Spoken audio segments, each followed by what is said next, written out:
ਹਰ ਗੋਬਿੰਦ ਸ਼ੁਭ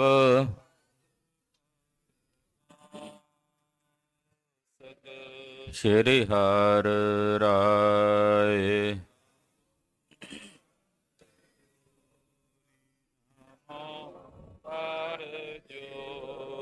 ਸ੍ਰੀ ਹਰਿ ਕ੍ਰਿਸ਼ਨ ਮਨਾਉ ਤੇਗ ਬਹਾਦਰ ਪਰਮ ਕਿਰਪਾਲ ਵਾਹਿਗੁਰੂ ਪਰਮ ਕਿਰਪਾਲਾ। ਸ੍ਰੀ ਗੁਰੂ ਗੋਬਿੰਦ ਸਿੰਘ ਬੇਸਾਲਾ ਤਰੋ ਤਰਾ ਪਰ ਪੁੰਨ ਪੁੰਨ ਸੀਸਾ ਜੀ ਪੁੰਨ ਪੁੰਨ ਸੀਸਾ। ਬੰਦੋ ਬਾਰ ਬਾਰ ਜਗਦੀਸਾ। ਏਕੰਕਾਰ ਸਤਿਗੁਰੂ ਤੇ ਪ੍ਰਸਾਦ ਸਚ ਹੋਏ। ਵਾਹਿਗੁਰੂ ਜੀ ਕੀ ਫਤਿਹ। ਬੇਗਨ ਬਿਨਾਸਨ ਸੋਏ। ਜਿਸ ਮਹਿ ਅੰਮ੍ਰਿਤ ਗਿਆਨ ਹੈ ਮਾਨਕ ਭਗਤ ਵੈਰਾਗ। ਗੁਰੂ ਗ੍ਰੰਥ ਸਾਹਿਬ ਉਦਦ ਬੰਦੋ ਕਰ ਅਨੁਰਾਗ। ਗੁਰੂ ਗ੍ਰੰਥ ਸਾਹਿਬ ਉਦਦ ਬੰਦੋ ਕਰ ਅਨੁਰਾਗ। ਸਤਨਾਮ ਸ੍ਰੀ ਵਾਹਿਗੁਰੂ ਸਾਹਿਬ ਜੀਓ। ਇਕ ਓੰਕਾਰ ਸਤਿਗੁਰ ਪ੍ਰਸਾਦ। ਸ਼੍ਰੀ ਗੁਰੂ ਨਾਨਕ ਪ੍ਰਕਾਸ਼ ਅਤ ਉਰਤਾਰਦ ਲਿਖਿਤੇ। ਦੋਹਰਾ ਸ਼੍ਰੀ ਗੁਰ ਬਚਨ ਸੋਚੂਰਨੰ ਖਾਏ ਕਮਾਏ ਜਾਏ। ਉਦਰ ਰੋਗ ਹੋਮੈ ਹਰਿਓ ਨਮਸਕਾਰ ਮਮਤਾਏ। ਵਾਹਿਗੁਰੂ ਜੀ ਕਾ ਖਾਲਸਾ ਖਾਲਸਾ ਵਾਹਿਗੁਰੂ ਜੀ ਕੀ ਫਤਿਹ। ਧੰਨ ਧੰਨ ਗੁਰਦੇਵ ਜਿਸ ਸੰਗ ਹਰ ਜਪੇ। ਗੁਰ ਕਿਰਪਾਲ ਜਪੈ ਤਾਪ ਗੁਣ ਸਭ ਛਪੇ। ਐਸੇ ਕਰਨ ਕਾਰਣ ਦੀਨ ਦਿਆਲ ਭਗਤ ਵਛਲ ਅਨਾਥ ਨਾਥ ਜਗਤ ਗੁਰੂ। ਸ਼੍ਰੀ ਗੁਰੂ ਗ੍ਰੰਥ ਸਾਹਿਬ ਜੀ ਮਹਾਰਾਜ ਜੀ ਦੀ ਪਵਿੱਤਰ ਪਾਵਨ ਹਜ਼ੂਰੀ 'ਚ ਜੁੜ ਬੈਠੀ ਗੁਰੂ ਕੀ ਸਾਜੀ ਔਰ ਨਵਾਜੀ ਹੋਈ ਸਤਿਗੁਰਾਂ ਦੇ ਪਰਮ ਪਿਆਰ 'ਚ ਪਰੋਤੀ ਹੋਈ ਗੁਰੂ ਰੰਗ 'ਚ ਰੰਗੀ ਹੋਈ ਗੁਰੂ ਕਾ ਖਾਸ ਰੂਪ। ਗੁਰੂ ਖਾਲਸਾ ਸਾਧ ਸੰਗਤ ਜੀਓ ਧੰਤਾ ਦੇ ਪਾਤਰ ਹੋ, ਵੱਡਿਆਂ ਭਾਗਾਂ ਵਾਲੇ ਹੋ। ਨਿਤਾ ਪ੍ਰਤੀ ਸਾਹਿਬ ਨੌਵੇਂ ਗੁਰਦੇਵ ਦੇ ਪਾਵਨ ਪਵਿੱਤਰ ਸਥਾਨ ਗੁਰਦੁਆਰਾ ਸ੍ਰੀ ਦੁੱਖ ਨਿਵਾਰਨ ਸਾਹਿਬ ਜੀ ਵਿਖੇ ਹਾਜ਼ਰੀਆਂ ਭਰ ਕੇ ਪਹਿਲੇ ਪਾਤਸ਼ਾਹ ਧੰਨ ਗੁਰੂ ਨਾਨਕ ਦੇਵ ਸਾਹਿਬ ਜੀ ਦੀ ਜਨਮ ਸਾਖੀ ਬਹੁਤ ਹੀ ਅਦਬ ਸਤਿਕਾਰ ਸ਼ਰਧਾ ਭਾਵਨਾ ਸਹਿਤ ਆਪ ਜੀ ਸਰਵਣ ਕਰ ਰਹੇ ਹੋ। ਗੁਰੂ ਸਾਹਿਬ ਦੇ ਸਮੇਂ ਤੋਂ ਇਹ ਮਰਿਆਦਾ ਚੱਲਦੀ ਆਉਂਦੀ ਹੈ। ਪਿਛਲੇ ਪਹਿਰ ਸ਼ਾਮ ਦੇ ਸਮੇਂ ਸਤਿਗੁਰਾਂ ਦੇ ਇਤਿਹਾਸ ਦੀ ਕਥਾ ਹੋਣੀ, ਜਨਮ ਸਾਖੀਆਂ ਪੜ੍ਹੀਆਂ ਸੁਣੀਆਂ ਜਾਣੀਆਂ। ਸੁਬਹ ਅੰਮ੍ਰਿਤ ਵੇਲੇ ਗੁਰਬਾਣੀ ਦੀ ਕਥਾ ਹੋਣੀ ਔਰ ਸੰਧਿਆ ਸਮੇਂ ਸ਼ਾਮ ਦੇ ਸਮੇਂ ਸਤਿਗੁਰਾਂ ਦੇ ਘਰ ਦੇ ਇਤਿਹਾਸ ਦੀ ਕਥਾ ਹੋਣੀ। ਇਹ ਮਰਿਆਦਾ ਗੁਰੂ ਸਾਹਿਬ ਦੇ ਸਮੇਂ ਤੋਂ ਗੁਰੂ ਕਾਲ ਤੋਂ ਚੱਲਦੀ ਆ ਰਹੀ ਹੈ। ਧੰਨ ਗੁਰੂ ਨਾਨਕ ਸਾਹਿਬ ਸੱਚੇ ਪਾਤਸ਼ਾਹ ਜੀ ਮਹਾਰਾਜ ਸੱਚਖੰਡ ਵਿਖੇ ਅਕਾਲ ਪੁਰਖ ਜੀ ਦੇ ਸਨਮੁਖ ਸੋਦਰ ਉਚਾਰਨ ਕੀਤਾ ਹੈ। ਨਿਰੰਕਾਰ ਪਰਮੇਸ਼ਰ ਦੇ ਘਰ ਦੀ ਸੋਭਾ ਗਾਈ ਹੈ। ਉਹ ਕਥਾ ਆਪਾਂ ਕੱਲ ਦੇ ਪ੍ਰਸੰਗ ਵਿੱਚ ਸਰਵਣ ਕੀਤੀ। ਇਹ ਸੱਚਖੰਡ ਤੋਂ ਵਾਪਸ ਭਗਤ ਧਰੂ ਜੀ ਦੇ ਕੋਲ ਆਏ ਨੇ। ਮਹਾਰਾਜ ਭਗਤ ਧਰੂ ਜੀ ਨਾਲ ਵਾਰਤਾਲਾਪ ਹੋ ਰਹੀ ਹੈ। ਆਓ ਮਨ ਬਿਰਤੀਆਂ ਇਕਾਗਰ ਕਰੀਏ। ਸਤਿਗੁਰੂ ਗੁਰੂ ਨਾਨਕ ਸਾਹਿਬ ਜੀ ਦੀ ਅੰਮ੍ਰਿਤਮਈ ਕਥਾ ਹੈ। ਇਹ ਨਿਰੰਕਾਰ ਦੀ ਕਥਾ ਹੈ। ਗੁਰੂ ਖਾਲਸਾ ਜੀ, ਗੁਰੂ ਨਾਨਕ ਸਾਹਿਬ ਨਿਰੰਕਾਰ ਅਕਾਲ ਪੁਰਖ ਪਰਮੇਸ਼ਵਰ ਨੇ, ਔਰ ਇਹ ਪਰਮੇਸ਼ਰ ਦੀ ਕਥਾ ਹੈ, ਅਕਾਲ ਪੁਰਖ ਦੀ ਕਥਾ ਹੈ, ਹਰੀ ਦੀ ਕਥਾ ਹੈ। ਦੁਨੀਆਂ ਦੀਆਂ ਜਿੰਨੀਆਂ ਵੀ ਕਥਾਵਾਂ ਕਥਨ ਕੀਤੀਆਂ ਜਾਂਦੀਆਂ ਨੇ, ਸਭ ਤੋਂ ਉੱਤਮ ਹਰੀ ਪਰਮੇਸ਼ਰ ਦੀ ਕਥਾ ਹੈ। ਸਭ ਤੇ ਉੱਤਮ ਹਰ ਕੀ ਕਥਾ। ਇਹ ਗੁਰੂ ਨਾਨਕ ਸਾਹਿਬ ਦੀ ਕਥਾ ਹਰੀ ਦੀ ਕਥਾ ਹੈ। ਆਓ ਮਨ ਬਿਰਤੀਆਂ ਇਕਾਗਰ ਕਰਕੇ ਸੁਣੀਏ। ਗੁਰੂ ਪਾਤਸ਼ਾਹ ਦੇ ਪਵਿੱਤਰ ਚਰਨਾਂ ਵਿੱਚ ਆਪਣੀਆਂ ਹਾਜ਼ਰੀਆਂ ਲਵਾਓ। ਰਸਨਾ ਕਰੋ ਪਵਿੱਤਰ ਤੇ ਆਖੋ ਜੀ ਸਤਿਨਾਮ ਸ੍ਰੀ ਵਾਹਿਗੁਰੂ ਸਾਹਿਬ ਜੀ। ਸਤਿਨਾਮ ਸ੍ਰੀ ਵਾਹਿਗੁਰੂ ਸਾਹਿਬ ਜੀ। ਇੱਕ ਓੰਕਾਰ ਸਤਿਗੁਰ ਪ੍ਰਸਾਦ। ਮੰਗਲਾਚਰਨ ਕਰਦੇ ਨੇ, ਕਿਉਂਕਿ ਸ਼੍ਰੀ ਗੁਰੂ ਨਾਨਕ ਪ੍ਰਕਾਸ਼ ਦੇ ਦੋ ਹਿੱਸੇ ਨੇ। ਪਹਿਲਾ ਪੁਰਬਾਰਦ ਜਿਹਦੀ ਕੱਲ ਸਮਾਪਤੀ ਹੋ ਗਈ ਹੈ। ਦੂਸਰਾ ਹਿੱਸਾ ਜਿਸ ਨੂੰ ਉਤਰਾਰਧ ਕਹਿੰਦੇ ਹਨ। ਉਤਰਾਰਧ ਦਾ ਮਤਲਬ ਹੁੰਦਾ ਵੀ ਬਾਅਦ ਵਾਲਾ ਹਿੱਸਾ, ਮਗਰਲਾ ਅਖੀਰਲਾ ਹਿੱਸਾ ਜਿਹੜਾ ਨਾਨਕ ਪ੍ਰਕਾਸ਼ ਦਾ, ਉਹਨੂੰ ਉਤਰਾਰਧ ਕਹਿੰਦੇ ਹਨ। ਤੋ ਦੂਸਰੇ ਹਿੱਸੇ ਉਤਰਾਰਧ ਦੀ ਆਰੰਭਤਾ ਹੋ ਰਹੀ ਹੈ। ਇਸ ਕਰਕੇ ਮੰਗਲ ਕਰਦੇ ਨੇ। ਅਕਾਲ ਪੁਰਖ ਇੱਕ ਅਦੁੱਤੀ ਹੈ, ਜਿਸ ਵਰਗਾ ਕੋਈ ਦੂਜਾ ਨਹੀਂ, ਜਿਸ ਦਾ ਕੋਈ ਸਜਾਤੀ ਵਿਜਾਤੀ ਸਵਗਤ ਭੇਦ, ਤਿੰਨੇ ਭੇਦ ਉਹਦੇ 'ਚ ਨਹੀਂ ਹਨ। ਉਹਨੂੰ ਕਹਿੰਦੇ ਆ ਇੱਕ ਓੰਕਾਰ, ਜੋ ਸਾਰਿਆਂ ਵਿੱਚ ਵਿਆਪਕ ਔਰ ਸਰਬ ਦਾ ਪ੍ਰਕਾਸ਼ਕ ਹੈ।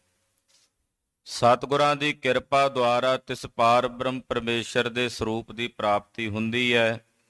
ਇਹ ਮੰਗਲਾਚਰਨ ਕਰਕੇ ਮਹਾਰਾਜ ਜੀ, ਸਤਿਗੁਰੂ ਗੁਰੂ ਨਾਨਕ ਸਾਹਿਬ ਜੀ ਦਾ ਇਹ ਮੰਗਲ ਹੈ, ਅਕਾਲ ਪੁਰਖ ਜੀ ਦਾ ਇਹ ਮੰਗਲ ਹੈ। ਅੱਗੇ ਇਤਿਹਾਸ ਦੀ ਕਥਾ ਆਰੰਭ ਹੁੰਦੀ ਹੈ। ਸ੍ਰੀ ਗੁਰੂ ਨਾਨਕ ਪ੍ਰਕਾਸ਼ ਅਤ ਉਰ ਤਾਰਤ ਲਿਖਿਤੇ।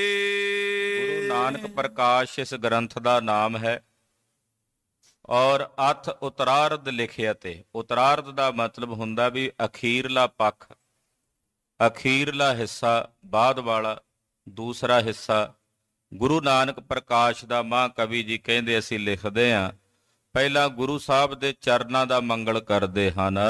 ਦੋਹਰਾ ਸ੍ਰੀ ਗੁਰ ਬਚਨ ਸੋਚੂਰਨੰ ਖਾਏ ਕਮਾਏ ਜਾਏ। ਆਯੁਰਵੈਦ ਦੇ ਵਿੱਚ ਜਦੋਂ ਪੇਟ ਦੀ ਦਰਦ ਹੋਵੇ, ਪੇਟ ਦੀ ਕੋਈ ਬਿਮਾਰੀ ਹੋਵੇ, ਉਹਦੀ ਨਿਰਵਿਰਤੀ ਲਈ ਚੂਰਨ ਬਣਾਏ ਜਾਂਦੇ ਨੇ, ਫੱਕੀਆਂ ਬਣਾਈਆਂ ਜਾਂਦੀਆਂ, ਤੇ ਉਹ ਚੂਰਨ ਜਿਭ ਨਾਲ ਚੱਟ ਕੇ ਖਾਧੇ ਜਾਂਦੇ ਆ ਜਾਂ ਗਰਮ ਪਾਣੀ ਨਾਲ ਖਾਧੇ ਜਾਂਦੇ ਆ ਵੀ ਪੇਟ ਦੀ ਬਿਮਾਰੀ ਠੀਕ ਹੋ ਜਾਏ।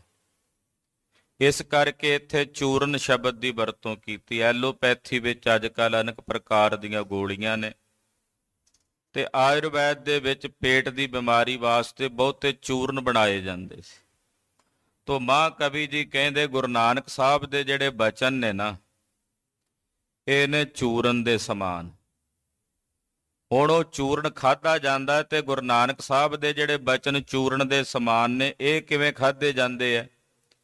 ਇਹ ਖਾਧੇ ਜਾਂਦੇ ਆ ਕਮਾਈ ਕਰਕੇ। ਗੁਰੂ ਸਾਹਿਬ ਦੇ ਬਚਨਾਂ ਨੂੰ ਜਦੋਂ ਅਸੀਂ ਕਮਾਉਂਦੇ ਆ, ਏਦਾਂ ਇਹ ਚੂਰਨ ਖਾਈਦਾ, ਏਦਾਂ ਇਸ ਚੂਰਨ ਨੂੰ ਗ੍ਰਹਿਣ ਕਰੀਦਾ।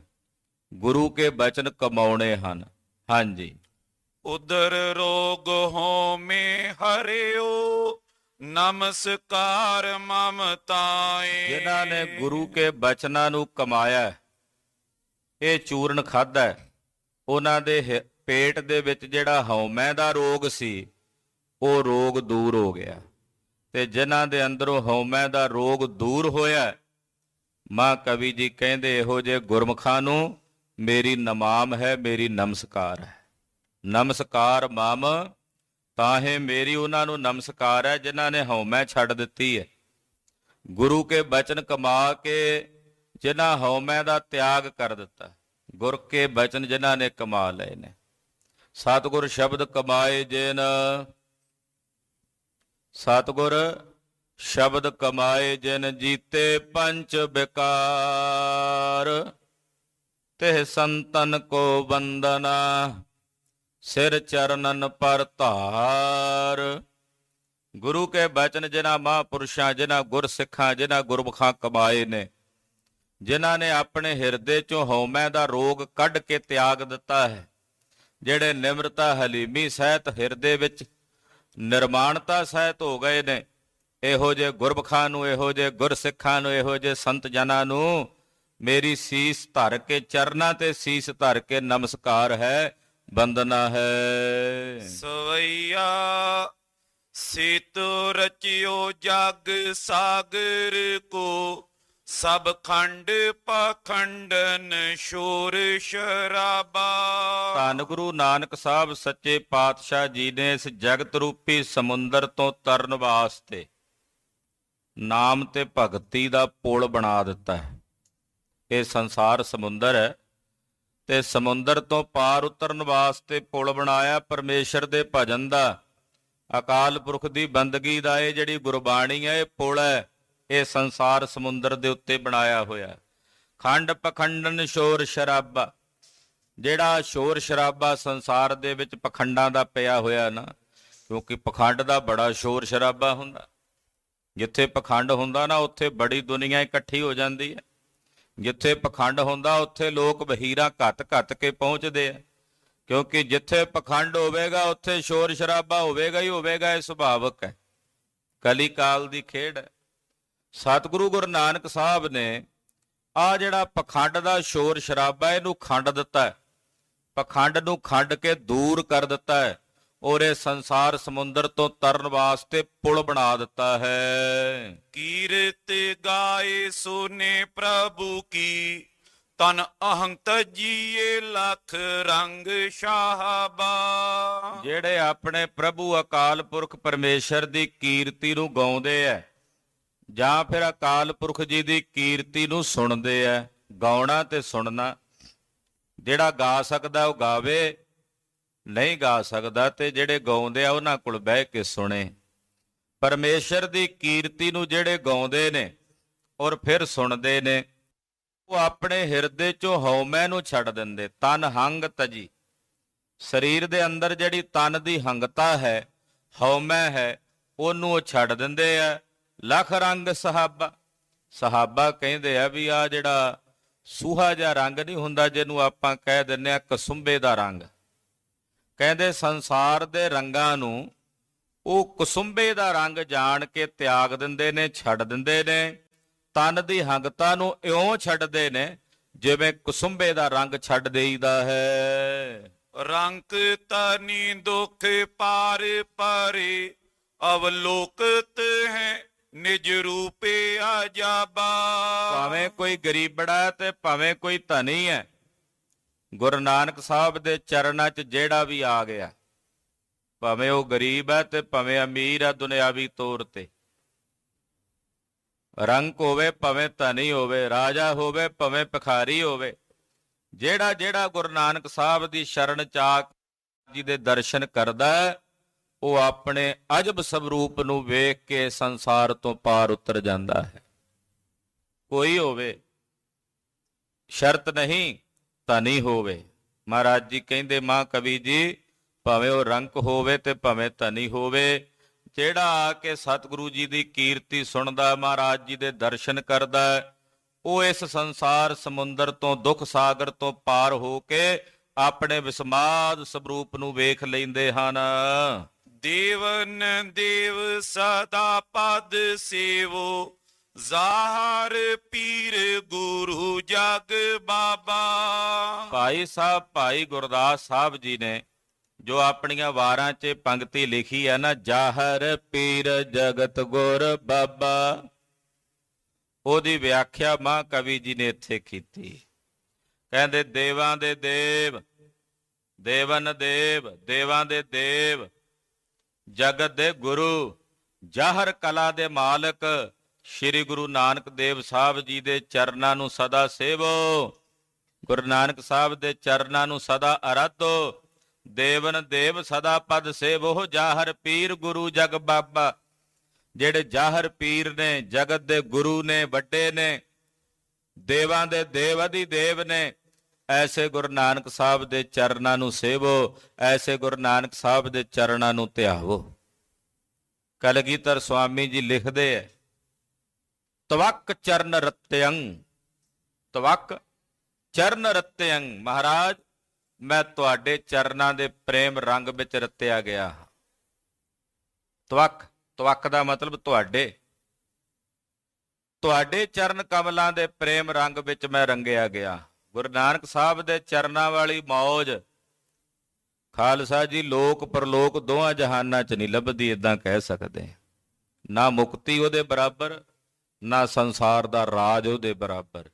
ਜਿਹੜੀ ਮੌਜ ਮਹਾਰਾਜ ਗੁਰੂ ਨਾਨਕ ਸਾਹਿਬ ਦੇ ਚਰਨਾਂ ਵਿੱਚ ਹੈ, ਉਹਦੇ ਤੁਲ ਨਾ ਕੋਈ ਰਾਜ ਭਾਗ ਹੈ ਤੇ ਨਾ ਕੋਈ ਮੁਕਤੀ ਹੈ। ਉਹਦਾ ਸੁੱਖ ਉਹੀ ਜਾਣਦੇ ਨੇ ਜਿਹੜੇ ਮਾਣਦੇ ਨੇ, ਉਹ ਕਹਿਣ ਵਿੱਚ ਨਹੀਂ ਆਉਂਦੀ ਕਿ ਕਿਹੋ ਜਿਹੀ ਖੁਸ਼ੀ ਆ ਉੱਥੇ, ਕਿਹੋ ਜਿਹਾ ਖੇੜਾ ਹੈ, ਕਿਹੋ ਜਿਹਾ ਆਨੰਦ ਹੈ। ਐਸੇ ਗੁਰੂ ਨਾਨਕ ਸਾਹਿਬ ਦੇ ਚਰਨਾਂ ਨੂੰ ਪੂਜੋ ਭਾਈ, ਗੁਰੂ ਨਾਨਕ ਸਾਹਿਬ ਦੇ ਚਰਨਾਂ ਨੂੰ ਧਿਆਵੋ। ਮਤ ਮੰਦ ਪਾਏ ਕਲ ਮੈਂ ਨਰ ਰੰਕ, ਦਿਓ ਹਾਰ ਨਾਮ ਤੇਨੇ ਮਨ ਮਾਨਕ। ਮਹਾਂਕਵੀ ਜੀ ਹੁਣ ਦੱਸਦੇ ਨੇ ਕਿ ਸੰਸਾਰ ਦੇ ਜਿਹੜੇ ਕਲੀ ਕਾਲ ਦੇ ਲੋਕ ਨੇ, ਉਹ ਮਾੜੀ ਮੱਤ ਵਾਲੇ, ਮਤਮੰਦ, ਉਹਨਾਂ ਦੀ ਮੱਤ ਮੰਦ ਹੈ, ਮੰਦ ਬੁੱਧੀ ਵਾਲੇ ਕਹਿ ਸਕਦੇ ਹਾਂ। ਉਹ ਏਦਾਂ ਕਹਿ ਲਈਏ ਵੀ ਗਰੀਬੜੇ ਨੇ, ਰੰਕ ਨੇ। ਗਰੀਬ ਕੌਣ ਹੈ? ਗਰੀਬ ਉਹ ਨਹੀਂ ਜਿਹਦੇ ਕੋਲ ਪੈਸਾ ਨਹੀਂ ਹੈ। ਧਾਰਮਿਕ ਦ੍ਰਿਸ਼ਟੀ ਵਿੱਚ ਉਹ ਗਰੀਬ ਹੈ ਜਿਹਦੇ ਕੋਲ ਪਰਮੇਸ਼ਰ ਦਾ ਭਜਨ ਨਹੀਂ ਹੈ, ਜਿਹੜਾ ਰੱਬ ਦੇ ਨਾਮ ਤੋਂ ਵਿਹੂਣਾ, ਉਹ ਗਰੀਬ ਹੈ, ਉਹ ਰੰਕ ਹੈ। ਇਹੋ ਜਿਹੇ ਕਲੀ ਕਾਲ ਦੇ ਰੰਕ ਸੀ ਨਾ, ਰੰਕ, ਗੁਰੂ ਨਾਨਕ ਸਾਹਿਬ ਨੇ ਦਇਆ ਕਰਕੇ, ਤਰਸ ਕਰਕੇ, ਮਿਹਰਾਂ ਦੇ ਘਰ ਵਿੱਚ ਆ ਕੇ ਉਹਨਾਂ ਨੂੰ ਪਰਮੇਸ਼ਰ ਦੇ ਨਾਮ ਰੂਪੀ ਕੀਮਤੀ ਮਾਣਕਾਂ ਦੀ ਦਾਤ ਬਖਸ਼ ਦਿੱਤੀ ਹੈ। ਦਇਓ ਹਰ ਨਾਮ ਤਿਨੈ ਮਨ ਮਾਨਕ। ਉਹਨਾਂ ਦੇ ਮਨਾਂ ਵਿੱਚ ਆ ਮਾਣਕ, ਕੀਮਤੀ ਮਾਣਕ, ਪਰਮੇਸ਼ਰ ਦੇ ਨਾਮ ਦਾ ਕੀਮਤੀ ਮਾਣਕ। ਸਤਿਨਾਮ ਵਾਹਿਗੁਰੂ, ਸਤਿਨਾਮ ਵਾਹਿਗੁਰੂ, ਸਤਿਨਾਮ ਵਾਹਿਗੁਰੂ, ਸਤਿਨਾਮ ਵਾਹਿਗੁਰੂ, ਸਤਿਨਾਮ ਵਾਹਿਗੁਰੂ, ਸਤਿਨਾਮ ਵਾਹਿਗੁਰੂ, ਸਤਿਨਾਮ ਵਾਹਿਗੁਰੂ, ਸਤਿਨਾਮ ਵਾਹਿਗੁਰੂ। ਇਹ ਮਾਣਕ ਹੈ ਸਾਧ ਸੰਗਤ ਜੀ, ਕੀਮਤੀ ਮਾਣਕ। ਸਾਡੇ ਵਰਗੇ ਕੰਗਲਿਆਂ ਨੂੰ, ਗਰੀਬਾਂ ਨੂੰ ਗੁਰੂ ਨਾਨਕ ਸਾਹਿਬ ਨੇ ਇਹ ਕੀਮਤੀ ਮਾਣਕ ਦੇ ਕਾਰ ਬਣਾਇਆ, ਸ਼ਾਹੂਕਾਰ, ਸੇਠ ਬਣਾਇਆ ਸਤਿਗੁਰਾਂ ਨੇ। ਤੇ ਜਿਹਦੇ ਕੋਲੇ ਮਾਣਕ ਹੈ ਉਹੀ ਸੇਠ ਹੈ। ਜਿਹੜਾ ਇਸ ਮਾਣਕ ਤੋਂ ਵੀ ਹੋਣਾ, ਦੁਨਿਆਵੀ ਧਨ ਜਿੰਨਾ ਮਰਜ਼ੀ ਜੋੜੀ ਫਿਰੇ, ਉਹ ਕੰਗਲਾ ਹੈ। ਬਸਤਾ ਟੁੱਟੀ ਝੁੰਪੀ ਸਭ ਛਿੰਨਾ, ਜਾਤ ਨਾ ਪਤ ਨਾ ਆਦਰੋ ਉਦਿਆਨ ਪਰਮਿੰਨਾ। ਮਿੱਤਰ ਨਾ ਇਠ ਧਨ ਰੂਪਹੀਣ, ਕਿਛ ਸਾਕ ਨਾ ਸਿੰਨਾ। ਰਾਜਾ ਸਗਲੀ ਸ੍ਰਿਸ਼ਟ ਕਾ ਹਰ ਨਾਮ ਮਨ ਭਿੰਨਾ। ਜਿਹਦਾ ਨਾਮ ਦੇ ਵਿੱਚ ਮਨ ਭਿੱਜਾ, ਉਹ ਸਾਰੀ ਸ੍ਰਿਸ਼ਟੀ ਦਾ ਰਾਜ। ਇਹ ਰਾਜੇ ਬਣਾਇਆ ਗੁਰੂ ਨਾਨਕ ਸਾਹਿਬ ਨੇ ਸਾਨੂੰ, ਰਾਜੇ ਅੱਛਾ ਬਣਾਇਆ ਗੁਰੂ ਕਲਗੀਧਰ ਸੁਆਮੀ ਨੇ ਸਾਨੂੰ, ਐਸੇ ਨਾਮ ਦੀ ਦਾਤ ਦੇ ਕਰਕੇ। ਤਨ ਮਨ ਤਜੇ ਸਿਮਰੇ ਜੇ ਸਦਾ, ਪ੍ਰਗਟ ਅੰਤਰ ਗਿਆਨੀ ਅਚਾਨਕ। ਜਿਹੜੇ ਇਸ ਨਾਮ ਨੂੰ ਸਦਾ ਲਈ ਸਿਮਰਦੇ ਨੇ, ਵਾਹਿਗੁਰੂ ਵਾਹਿਗੁਰੂ ਸਦਾ ਲਈ ਸਿਮਰਦੇ ਨੇ, ਉਹ ਆਪਣੇ ਸਰੀਰ ਦਾ ਮਾਣ ਛੱਡ ਦਿੰਦੇ ਐ। ਤਨ ਮਾਨ ਤਜੇ, ਉਹ ਆਪਣੇ ਤਨ ਦਾ ਮਾਣ ਛੱਡ ਦਿੰਦੇ ਐ। ਪ੍ਰਗਟੇ ਘਟ ਅੰਤਰ ਗਿਆਨ ਅਚਾਨਕ, ਇੱਕ ਦਿਨ ਅਚਾਨਕ ਹੀ, ਆਹਾ ਅਚਾਨਕ ਹੀ ਉਹਨਾਂ ਦੇ ਅੰਦਰ ਗਿਆਨ ਦਾ ਚਾਨਣ ਹੋ ਜਾਂਦਾ। ਇਹ ਸਿਮਰਨ ਵਾਲੇ ਜਿਹੜਾ ਇਹ ਨਾਮ ਸਿਮਰਦੇ ਆ ਵਾਹਿਗੁਰੂ, ਤੇ ਸਿਮਰਦਿਆਂ ਸਿਮਰਦਿਆਂ ਜਦੋਂ ਸਰੀਰ ਮਾਨ ਚਲਿਆ ਜਾਂਦਾ ਨਾ, ਤਨ ਮਾਨ ਛੱਡ ਦਿੰਦੇ ਆ, ਤਨ ਭਮਾਨ ਛੱਡ ਦਿੰਦੇ ਆ। ਇੱਕ ਦਿਨ ਐਸਾ ਆਉਂਦਾ ਜ਼ਰੂਰ ਇਸ ਜਨਮ ਚ ਆ ਜਾਏ, ਨਹੀਂ ਆਇਆ ਤੇ ਆਸ ਰੱਖੋ ਮੇਰੇ ਸਾਹਿਬ ਇੱਕ ਜਨਮ ਹੋਰ ਆਪਣੇ ਸਿੱਖਾਂ ਦੇ ਘਰ ਜਨਮ ਚ ਹੋਵੇ ਜ਼ਰੂਰ, ਜਿਹੜੇ ਇਸ ਭਜਨ ਨੂੰ ਕਰਨਗੇ, ਜਿਹੜੇ ਇਸ ਨਾਮ ਨੂੰ ਜਪਣਗੇ। ਸਤਿ ਸ੍ਰੀ ਅਕਾਲ। ਅਚਾਨਕ ਹੀ ਜਦੋਂ ਹੋਣਾ ਫਿਰ ਅਚਾਨਕ ਹੀ ਹੁੰਦਾ। ਆਹ ਆਖੋ ਸਤਿਨਾਮ ਸ੍ਰੀ ਵਾਹਿਗੁਰੂ। ਮਾਂ ਕਵੀ ਭਾਈ ਸੰਤੋਖ ਸਿੰਘ ਜੀ ਇਹੋ ਜਿਹੀਆਂ ਸੂਖਮ ਖੇਡਾਂ ਤੱਕ, ਸੂਖਮ ਤਰੰਗੀ ਬਿਰਤੀ ਨਾਲ ਪਹੁੰਚਦੇ ਆ, ਜਿੱਥੇ ਜਾ ਕੇ ਸਾਡੀ ਸੁਰਤ ਵੀ ਵਿਸਮਾਦ 'ਚ ਚਲੀ ਜਾਂਦੀ ਹੈ। ਗਿਆਨ ਜਦੋਂ ਵੀ ਹੁੰਦਾ ਅਚਾਨਕ ਹੀ ਹੁੰਦਾ, ਕੋਈ ਥਾਲ 'ਚ ਦਿੰਦਾ ਗੁਰੂ ਖਾਲਸਾ ਜੀ। ਜਿਸ ਦਿਨ ਵੀ ਹੋਣਾ ਅਚਾਨਕ ਹੀ, ਉਸੇ ਵੇਲੇ ਭਰਮ ਦਾ ਪਰਦਾ ਪਾੜ ਜਾਣਾ, ਵਜਰ ਕਪਾਟ ਖੁੱਲ ਜਾਣੇ ਆ, ਕਰੋੜਾਂ ਸੂਰਜਾਂ ਦਾ ਪ੍ਰਕਾਸ਼ ਸੁੱਤੇ ਸਿੱਧੀ ਅੰਦਰੋਂ ਹੀ ਪ੍ਰਗਟ ਹੋ ਜਾਣਾ ਹੈ। ਹਾਂਜੀ। ਲਖ ਕੂਰ ਪਦਾਰਥ ਕੀ ਤਜ ਸਵਾਰਥ। ਆ ਜਿਹੜੇ ਦੇ ਪਦਾਰਥ ਨੇ ਝੂਠੇ ਨੇ, ਇਹਨਾਂ ਪਦਾਰਥਾਂ ਦੇ ਸਵਾਰਥ ਨੂੰ ਝੂਠਾ ਜਾਣ ਕੇ, ਇਹਨਾਂ ਦਾ ਸਵਾਰਥ ਤਿਆਗ ਕੇ, ਪੇਪਰ ਮਾਰਤ ਮੈਂ ਦੁਖ ਹਨ। ਰੱਬ ਦੇ ਪਿਆਰੇ ਇਸ ਨਾਮ ਨੂੰ ਜਪਣ ਵਾਲੇ ਪਰਮਾਰਥ ਦੇ ਪੰਧ ਹੀ ਹੋ ਗਏ ਨੇ, ਔਰ ਉਹਨਾਂ ਨੇ ਆਪਣੇ ਸਾਰੇ ਦੁੱਖਾਂ ਦਾ ਨਾਸ ਕਰ ਲਿਆ ਹੈ। ਗੁਣ ਬ੍ਰਿੰਦ ਗਾਹੀਰ ਸਰੀਰ ਤਰਿਓ ਬਾਰ। ਕਹਿੰਦੇ ਬੇਅੰਤ ਗੁਣਾਂ ਦੇ ਮਾਲਕ ਹੋ ਕੇ, ਗਹੀਰ ਗੰਭੀਰ ਗੁਣਾਂ ਦੇ ਮਾਲਕ ਹੋ ਕੇ ਅਕਾਲ ਪੁਰਖ ਜੀ ਨੇ ਗੁਰੂ ਨਾਨਕ ਸਾਹਿਬ ਦਾ ਸਰੀਰ ਧਾਰਨ ਕੀਤਾ। ਅਕਾਲ ਪੁਰਖ ਜੀ ਨੇ ਗੁਰੂ ਨਾਨਕ ਰੂਪ ਹੋ ਕੇ ਸੰਸਾਰ 'ਚ ਆਉਣਾ ਕੀਤਾ ਹੈ। ਆਹਰ ਪੀਰ ਗੁਰੂ ਜਗ ਨਾਨਕ। ਜਗਤ ਗੁਰੂ ਗੁਰੂ ਨਾਨਕ ਸਾਹਿਬ ਜੀ ਇਸ ਸੰਸਾਰ ਵਿੱਚ ਪ੍ਰਤੱਖ ਪੀਰ ਨੇ, ਪ੍ਰਤੱਖ ਜ਼ਾਹਰ ਪੀਰ, ਪ੍ਰਤੱਖ ਪੀਰ, ਪਿਰਾਨ ਪੀਰ ਹਨ।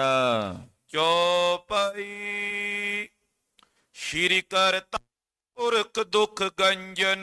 ਸ਼੍ਰੀ ਕਰਤਾਰ ਅਕਾਲ ਪੁਰਖ ਵਾਹਿਗੁਰੂ ਜੀ ਦੇ ਘਰ ਮਹਾਰਾਜ ਜੀ ਗਏ, ਜੀ ਦੇ ਦਰਸ਼ਨ ਕੀਤੇ, ਸਿਫਤਾਂ ਕੀਤੀਆਂ, ਵਾਪਸ ਪਰਤਣ ਲੱਗੇ ਐ।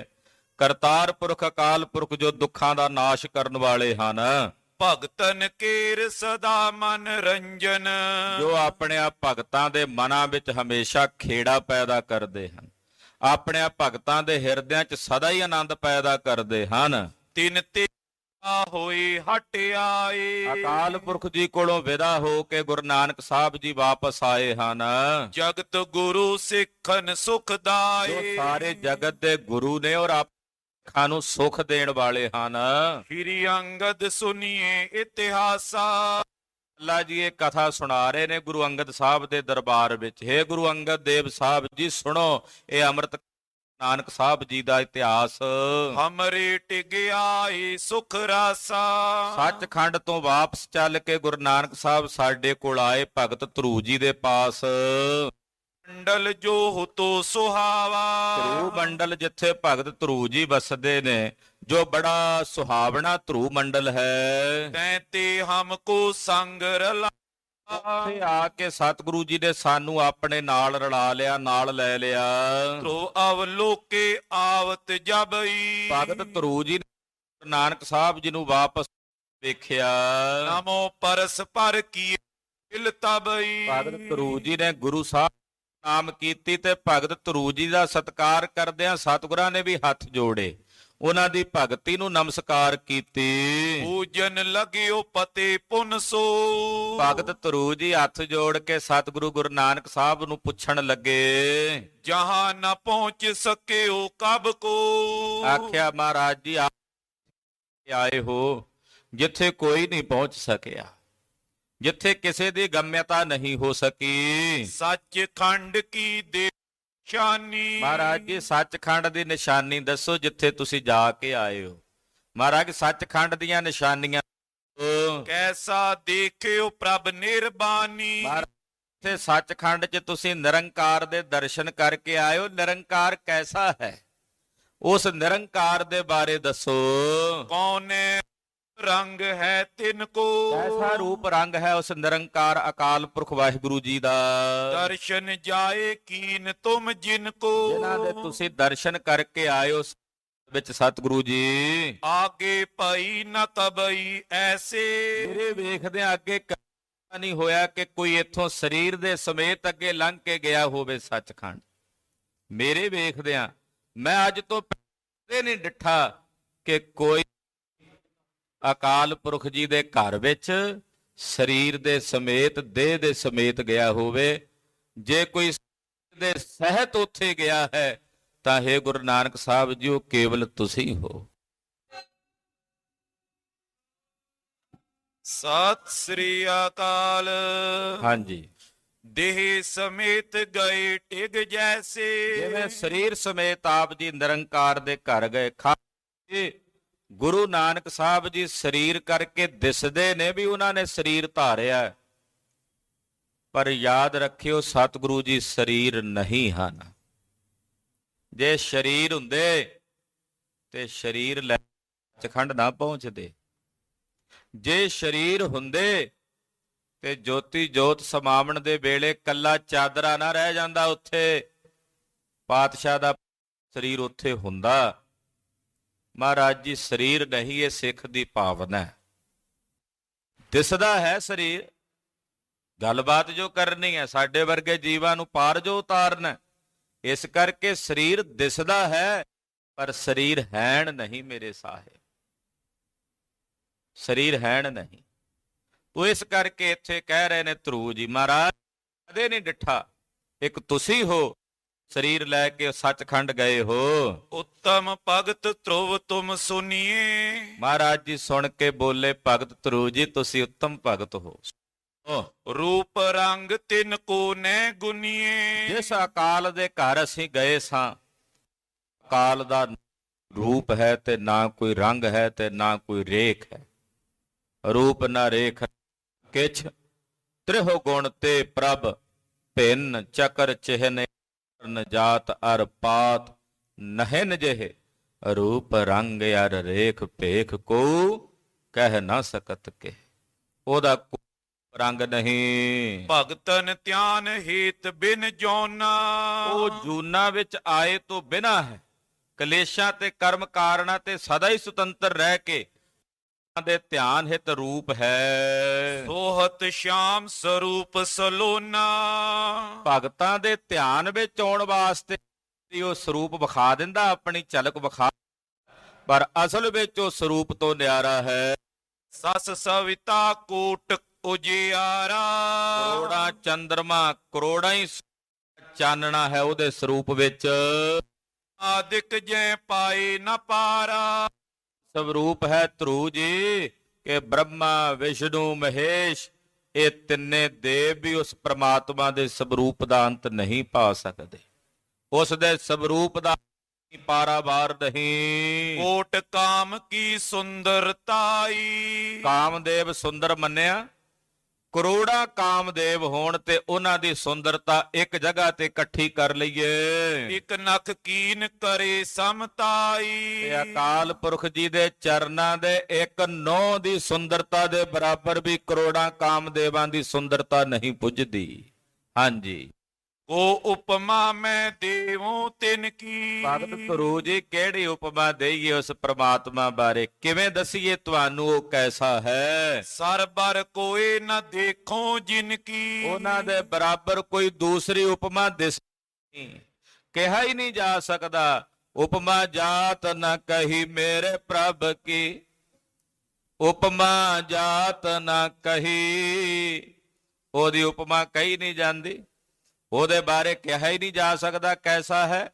ਕੋਈ ਦੂਸਰੀ ਵਸਤ ਉਹਦੇ ਵਰਗੀ ਦਿਸਦੀ ਨਹੀਂ। ਅਨਕ ਬ੍ਰਹਮੰਡ ਦੇਹ ਮੈਂ ਬਨੇ, ਕਰੋੜਾਂ ਬ੍ਰਹਮੰਡ ਉਹਦੀ ਦੇਹ ਵਿੱਚ ਬਣੇ ਹੋਏ ਨੇ। ਕਿਉਂ ਤਰਵਰ ਬਹੁ ਫਲ ਕੇ ਸਨੇ, ਜਿਵੇਂ ਕਿਸੇ ਦਰਖਤ ਤੇ ਸੈਂਕੜੇ ਫਲ ਨਹੀਂ ਲਟਕਦੇ ਹੁੰਦੇ, ਏਦਾਂ ਅਕਾਲ ਪੁਰਖ ਦੀ ਦੇਹ ਵਿੱਚ ਏਦਾਂ ਕਰੋੜਾਂ ਬ੍ਰਹਮੰਡ ਲਟਕ ਰਹੇ ਨੇ। ਆਹ ਤੇ ਇੱਕ ਬ੍ਰਹਮੰਡ ਹੈ ਨਾ, ਇਹਦੇ ਵਰਗੇ ਕਰੋੜਾਂ ਹੀ ਬ੍ਰਹਮੰਡ ਅਕਾਲ ਪੁਰਖ ਦੀ ਦੇਹ ਵਿੱਚ ਹਨ।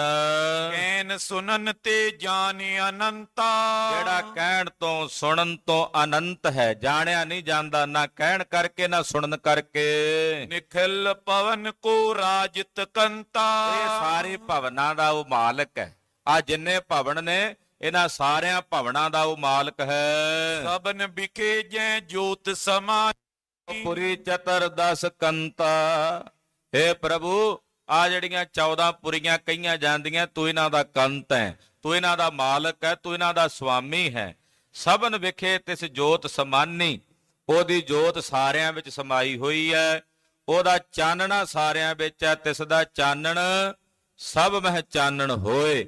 ਉਹਦੇ ਕਰਕੇ ਸਾਰਿਆਂ ਵਿੱਚ ਚਾਨਣਾ ਹੈ। ਸਦਾ ਅਲੇਪ ਸਰਬ ਕੋ ਦਾਨੀ। ਉਹ ਸਦਾ ਹੀ ਅਲੇਪ ਹੈ, ਉਹ ਲਿਪਾਏਮਾਨ ਨਹੀਂ ਹੁੰਦਾ, ਤੇ ਸਦਾ ਹੀ ਅਲੇਪ ਹੈ, ਤੇ ਸਾਰਿਆਂ ਨੂੰ ਦਾਨ ਕਰਨ ਵਾਲਾ, ਸਾਰਿਆਂ ਦਾ ਦਾਨੀ ਹੈ। ਸੁਨ ਕੀਨੋ ਧਰੁਵ ਹਰਖ ਅਪਾਰਾ। ਨਿਰੰਕਾਰ ਜੀ ਦੀ ਉਪਮਾ ਸੁਣ ਕੇ ਭਗਤ ਧਰੂ ਜੀ ਬੜੇ ਹੀ ਖੁਸ਼ ਹੋਏ, ਸੀਸ ਝੁਕਾ ਨਾਮ ਕੀਤੀ। ਨਿਰੰਕਾਰ ਕੇ ਤੁਮ ਆਕਾਰਾ। ਆਖਿਆ ਮਹਾਰਾਜ, ਉਹ ਜਿਹੜਾ ਨਿਰੰਕਾਰ ਜਿਹਦੇ ਬਾਰੇ ਤੁਸੀਂ ਦੱਸਦੇ ਪਏ ਹੋ, ਉਸ ਨਿਰੰਕਾਰ ਦਾ ਆਕਾਰ ਗੁਰੂ ਨਾਨਕ ਸਾਹਿਬ ਜੀ ਤੁਸੀਂ ਹੋ। ਉਹ ਨਿਰੰਕਾਰ ਹੈ ਜਿਹਦੇ ਬਾਰੇ ਤੁਸੀਂ ਦੱਸਿਆ, ਤੇ ਉਸ ਨਿਰੰਕਾਰ ਨੇ ਆਕਾਰ ਧਾਰਨ ਕੀਤਾ। ਜਿਹੜਾ ਇਹ ਤੁਹਾਡਾ ਸਵਰੂਪ ਹੈ, ਇਹ ਨਿਰੰਕਾਰ ਦਾ ਹੀ ਆਕਾਰ ਹੈ। ਆਪ ਨਾਰਾਇਣ ਕਲਾ ਧਾਰ, ਜਗ ਮਹਿ ਪਰਵਰਿਓ। ਨਿਰੰਕਾਰ ਆਕਾਰ ਜੋਤ ਜਗ ਮੰਡਲ ਕਰਿਓ। ਆ ਗੁਰਬਾਣੀ ਦਾ ਵਚਨ ਹੈ। ਨਿਰੰਕਾਰ ਆਕਾਰ ਜੋਤ ਜਗ ਮੰਡਲ ਕਰਿਓ। ਨਿਰੰਕਾਰ ਨੇ ਆਕਾਰ ਧਾਰਨ ਕੀਤਾ। ਜੋਤ ਰੂਪ ਹਰਿ ਆਪ ਗੁਰੂ ਨਾਨਕ ਕਹਾਇਓ। ਜੋਤੀ ਰੂਪ ਅਕਾਲ ਪੁਰਖ ਨੇ ਗੁਰੂ ਨਾਨਕ ਰੂਪ ਕਹਾਣਾ ਕੀਤਾ ਸੰਸਾਰ ਵਿੱਚ। ਭਗਤ ਧਰੂ ਜੀ ਕਹਿੰਦੇ ਮਹਾਰਾਜ, ਉਸੇ ਨਿਰੰਕਾਰ ਨੇ ਆਕਾਰ ਧਾਰਿਆ ਹੈ। ਨਿਸ਼ਚਾ ਮੋਏ ਅਧਿਕ ਅਤ ਗਾਡੋ। ਮੇਰੇ ਹਿਰਦੇ ਵਿੱਚ ਅਤੀ ਪ੍ਰਪੱਕ ਨਿਸ਼ਚਾ ਹੈ ਤੁਹਾਡੇ ਤੇ, ਕਿ ਤੁਸੀਂ ਹੀ ਨਿਰੰਕਾਰ ਆਕਾਰ ਬਣ ਕੇ ਆਏ ਹੋ। ਤਨ ਭਾਗ ਦੇਖਿਓ ਟਿਗ ਠਾਂਡੋ। ਆ ਭਾਈ ਮਰਦਾਨੇ ਦੀ ਵੱਜਦੀ ਰਬਾਬ ਵਿੱਚੋਂ ਜਿਹੜੀ ਆਵਾਜ਼ ਨਿਕਲਦੀ ਆ, ਉਹ ਵੀ ਇਹੀ ਕਹਿੰਦੀ ਹੈ, ਧੰਨ ਨਾਨਕ ਨਿਰੰਕਾਰ। ਧੰਨ ਗੁਰੂ ਨਾਨਕ ਤੂੰ ਹੀ ਨਿਰੰਕਾਰ। ਧੰਨ ਗੁਰੂ ਨਾਨਕ ਤੂੰ ਹੀ ਨਿਰੰਕਾਰ। ਧੰਨ ਗੁਰੂ ਨਾਨਕ ਤੂੰ ਹੀ ਨਿਰੰਕਾਰ। ਧੰਨ ਗੁਰੂ ਨਾਨਕ ਤੂੰ ਹੀ ਨਿਰੰਕਾਰ। ਧੰਨ ਗੁਰੂ ਨਾਨਕ ਤੂੰ ਹੀ ਨਿਰੰਕਾਰ। ਧੰਨ ਗੁਰੂ ਨਾਨਕ ਤੂੰ ਹੀ ਨਿਰੰਕਾਰ। ਧੰਨ ਗੁਰੂ ਨਾਨਕ ਤੂੰ ਹੀ ਨਿਰੰਕਾਰ। ਭਗਤ ਧਰੂ ਜੀ ਕਹਿੰਦੇ ਆ, ਇਹ ਨਿਸ਼ਚਾ ਮੇਰੇ ਮਨ 'ਚ ਹੋ ਗਿਆ। ਮੈਂ ਆਪਣੇ ਹਿਰਦੇ 'ਚ ਪਰਪੱਕ ਨਿਸ਼ਚਾ ਧਾਰਨ ਕਰ ਲਿਆ। ਮੇਰੇ ਧਨ ਭਾਗ, ਮੇਰੇ ਇਹੋ ਭਾਗ। ਮੈਂ ਇਦਾਂ ਕਹਿ ਸਕਦਾ ਵੀ ਜਿੰਨੀ ਹੁਣ ਤਾਈਂ ਮੈਂ ਭਗਤੀ ਕੀਤੀ ਹੈ, ਉਹਦਾ ਫਲ ਮੈਨੂੰ ਮਿਲਿਆ ਕਿ ਹੇ ਅਕਾਲ ਪੁਰਖ ਜੀ, ਤੁਸੀਂ ਗੁਰੂ ਨਾਨਕ ਹੋ ਕੇ ਮੇਰੇ ਕੋਲ ਖਲੋਤੇ ਮੈਨੂੰ ਦਰਸ਼ਨ ਦੇ। ਮੇਰੇ ਧਨ ਭਾਗ, ਮੇਰੇ ਇਹੋ ਭਾਗ, ਮੇਰੇ ਵੱਡੇ ਭਾਗ ਕਿ ਤੁਸੀਂ ਮੇਰੇ ਪਾਸ ਖੜੇ ਹੋ। ਕਲ ਮੈਂ ਨਾਮ ਕਰੇ ਉਪਦੇਸ਼ਾ। ਕਲੀ ਕਾਲ ਦੇ ਜੀਵਾਂ ਨੂੰ ਨਾਮ ਦਾ ਉਪਦੇਸ਼ ਦੇਣ ਆਏ ਹੋ। ਪਾਵਤ ਨਰ ਜੇ ਅਧਿਕ ਕਲ। ਜਿਹੜੇ ਜੀਵ ਅਨੇਕ ਪ੍ਰਕਾਰ ਦੇ ਕਲੇਸ਼ਾਂ ਕਰਕੇ ਦੁਖੀ ਨੇ, ਉਹਨਾਂ ਨੂੰ ਨਾਮ ਦਾ ਉਪਦੇਸ਼ ਦੇ ਕੇ ਉਹਨਾਂ ਕਲੇਸ਼ਾਂ ਤੋਂ ਆਪ ਜੀ ਉਹਨਾਂ ਨੂੰ ਮੁਕਤ ਕਰਨ ਆਏ ਹੋ। ਸਹਿ ਨ ਸਕੇ ਤਿਨ ਕੋ ਦੁਖ ਭਾਰੀ। ਉਹਨਾਂ ਸੰਸਾਰ ਦੇ ਦੁਖੀ ਲੋਕਾਂ ਦਾ ਦੁੱਖ ਨਹੀਂ ਤੁਸੀਂ ਸਹਿ ਸਕੇ ਮਹਾਰਾਜ। ਉਹਨਾਂ ਤੇ ਤਰਸ ਕਰਨ ਲਈ, ਉਹਨਾਂ ਤੇ ਦਇਆ ਕਰਨ ਵਾਸਤੇ ਅਵਤਾਰ ਧਾਰਨ ਕਰਕੇ ਆਏ ਹੋ। ਉਹ ਰੂਪ ਤੁਮ ਪਰਿਓ। ਇਹ ਪਰਉਪਕਾਰੀ ਸਵਰੂਪ ਆਪ ਜੀ ਨੇ ਧਾਰਨ ਕੀਤਾ। ਸੰਸਾਰ ਦੇ ਦੁਖੀ ਲੋਕਾਂ ਦੇ ਦੁੱਖ ਵੇਖ ਕੇ ਪਰਉਪਕਾਰ ਕਰਨ ਵਾਸਤੇ ਸਰੀਰ ਧਾਰਿਆ। ਦੀਨ ਬੰਧੂ ਏ ਦੀਨ ਦਿਆ। ਸਾਹਿਬ ਤੁਸੀਂ ਦੀਨਾ ਬੰਧੂ ਹੋ, ਤੁਸੀਂ ਦੀਨਾਂ ਤੇ ਦਇਆ ਕਰਨ ਵਾਲੇ ਦੀਨ ਦਿਆਲ ਹੋ। ਤੁਸੀਂ ਪਤਤਾਂ ਨੂੰ ਪਵਿੱਤਰ ਕਰਨ ਵਾਲੇ ਪਤਤ ਪਾਵਨ ਹੋ। ਤੁਸੀਂ ਭਗਤਾਂ ਨਾਲ ਪਿਆਰ ਕਰਨ ਵਾਲੇ ਭਗਤ ਵਛਲ ਹੋ।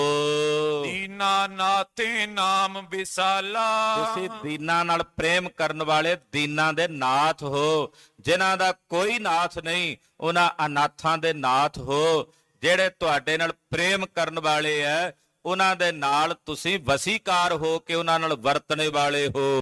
ਉਸਤਤ ਕੀ ਬਚ ਇਉਂ ਕਹਿ ਸੁਨ ਕੇ। ਏਦਾਂ ਭਗਤ ਧਰੂ ਜੀ ਨੇ ਗੁਰਦੇਵ ਦੀ ਉਸਤਤੀ ਕੀਤੀ। ਇਹ ਬਚਨ ਉਸਤਤ ਦੇ ਕਹੇ ਸੁਣੇ। ਵੈਸੇ ਕਿਤਕ ਕਾਲ ਜਨ ਗੁਣ ਕੈ। ਆਪਣਾ ਜਨ ਜਾਣ ਕੇ, ਆਪਣਾ ਭਗਤ ਜਾਣ ਕੇ ਭਗਤ ਧਰੂ ਜੀ ਦੇ ਪਾਸ ਗਰੀਬ ਨਵਾਜ ਪਾਤਸ਼ਾਹ ਜੀ ਕੁਝ ਸਮਾਂ ਬੈਠੇ ਰਹੇ। ਬੋਲੇ ਬੌਰ ਸੁਨੋ ਤ੍ਰੋ ਪਿਆਰੇ। ਕੁਝ ਸਮਾਂ ਬੈਠਣ ਤੋਂ ਬਾਅਦ ਸਾਹਿਬ ਬੋਲੇ, ਹੇ ਪਿਆਰੇ ਭਗਤ ਧਰੂ ਜੀ ਸੁਣੋ। ਅਬ ਚਲਨੇ ਕੀ ਚਾਹ ਹਮਾਰੇ। ਹੇ ਪਿਆਰੇ ਧਰੂ ਜੀ, ਹੁਣ ਸਾਨੂੰ ਚੱਲਣ ਦੀ ਇੱਛਾ ਹੈ। ਹੁਣ ਅਸੀਂ ਇੱਥੋਂ ਤੁਹਾਡੇ ਕੋਲੋਂ ਰੁਖਸਤ ਹੋਣਾ ਹੈ। ਕਰਨੇ ਕਾਜ ਜਾਏ ਤਲ ਛੋਨੀ। ਕਿਉਂਕਿ ਮਾਤ ਲੋਕ ਦੀ ਧਰਤੀ ਤੇ ਅਸੀਂ ਅਨੇਕ ਪ੍ਰਕਾਰ ਦੇ ਕਾਰਜ ਹੋਰ ਕਰਨੇ ਹਨ। ਆਇਸ ਦਿਓ ਤਵ ਕੀਰਤ ਨੌਨੀ। ਮਹਾਰਾਜ ਭਗਤ ਧਰੂ ਜੀ ਸਾਨੂੰ ਆਗਿਆ ਦਿਓ ਜਾਣ ਦੀ। ਵੇਖੋ ਮਹਾਰਾਜ ਜੀ ਕਿਵੇਂ ਆਪਣੇ ਪਿਆਰਿਆਂ ਦੇ ਵਸ ਆਖਦੇ, ਭਗਤ ਜੀ ਸਾਨੂੰ ਆਗਿਆ ਦਿਓ।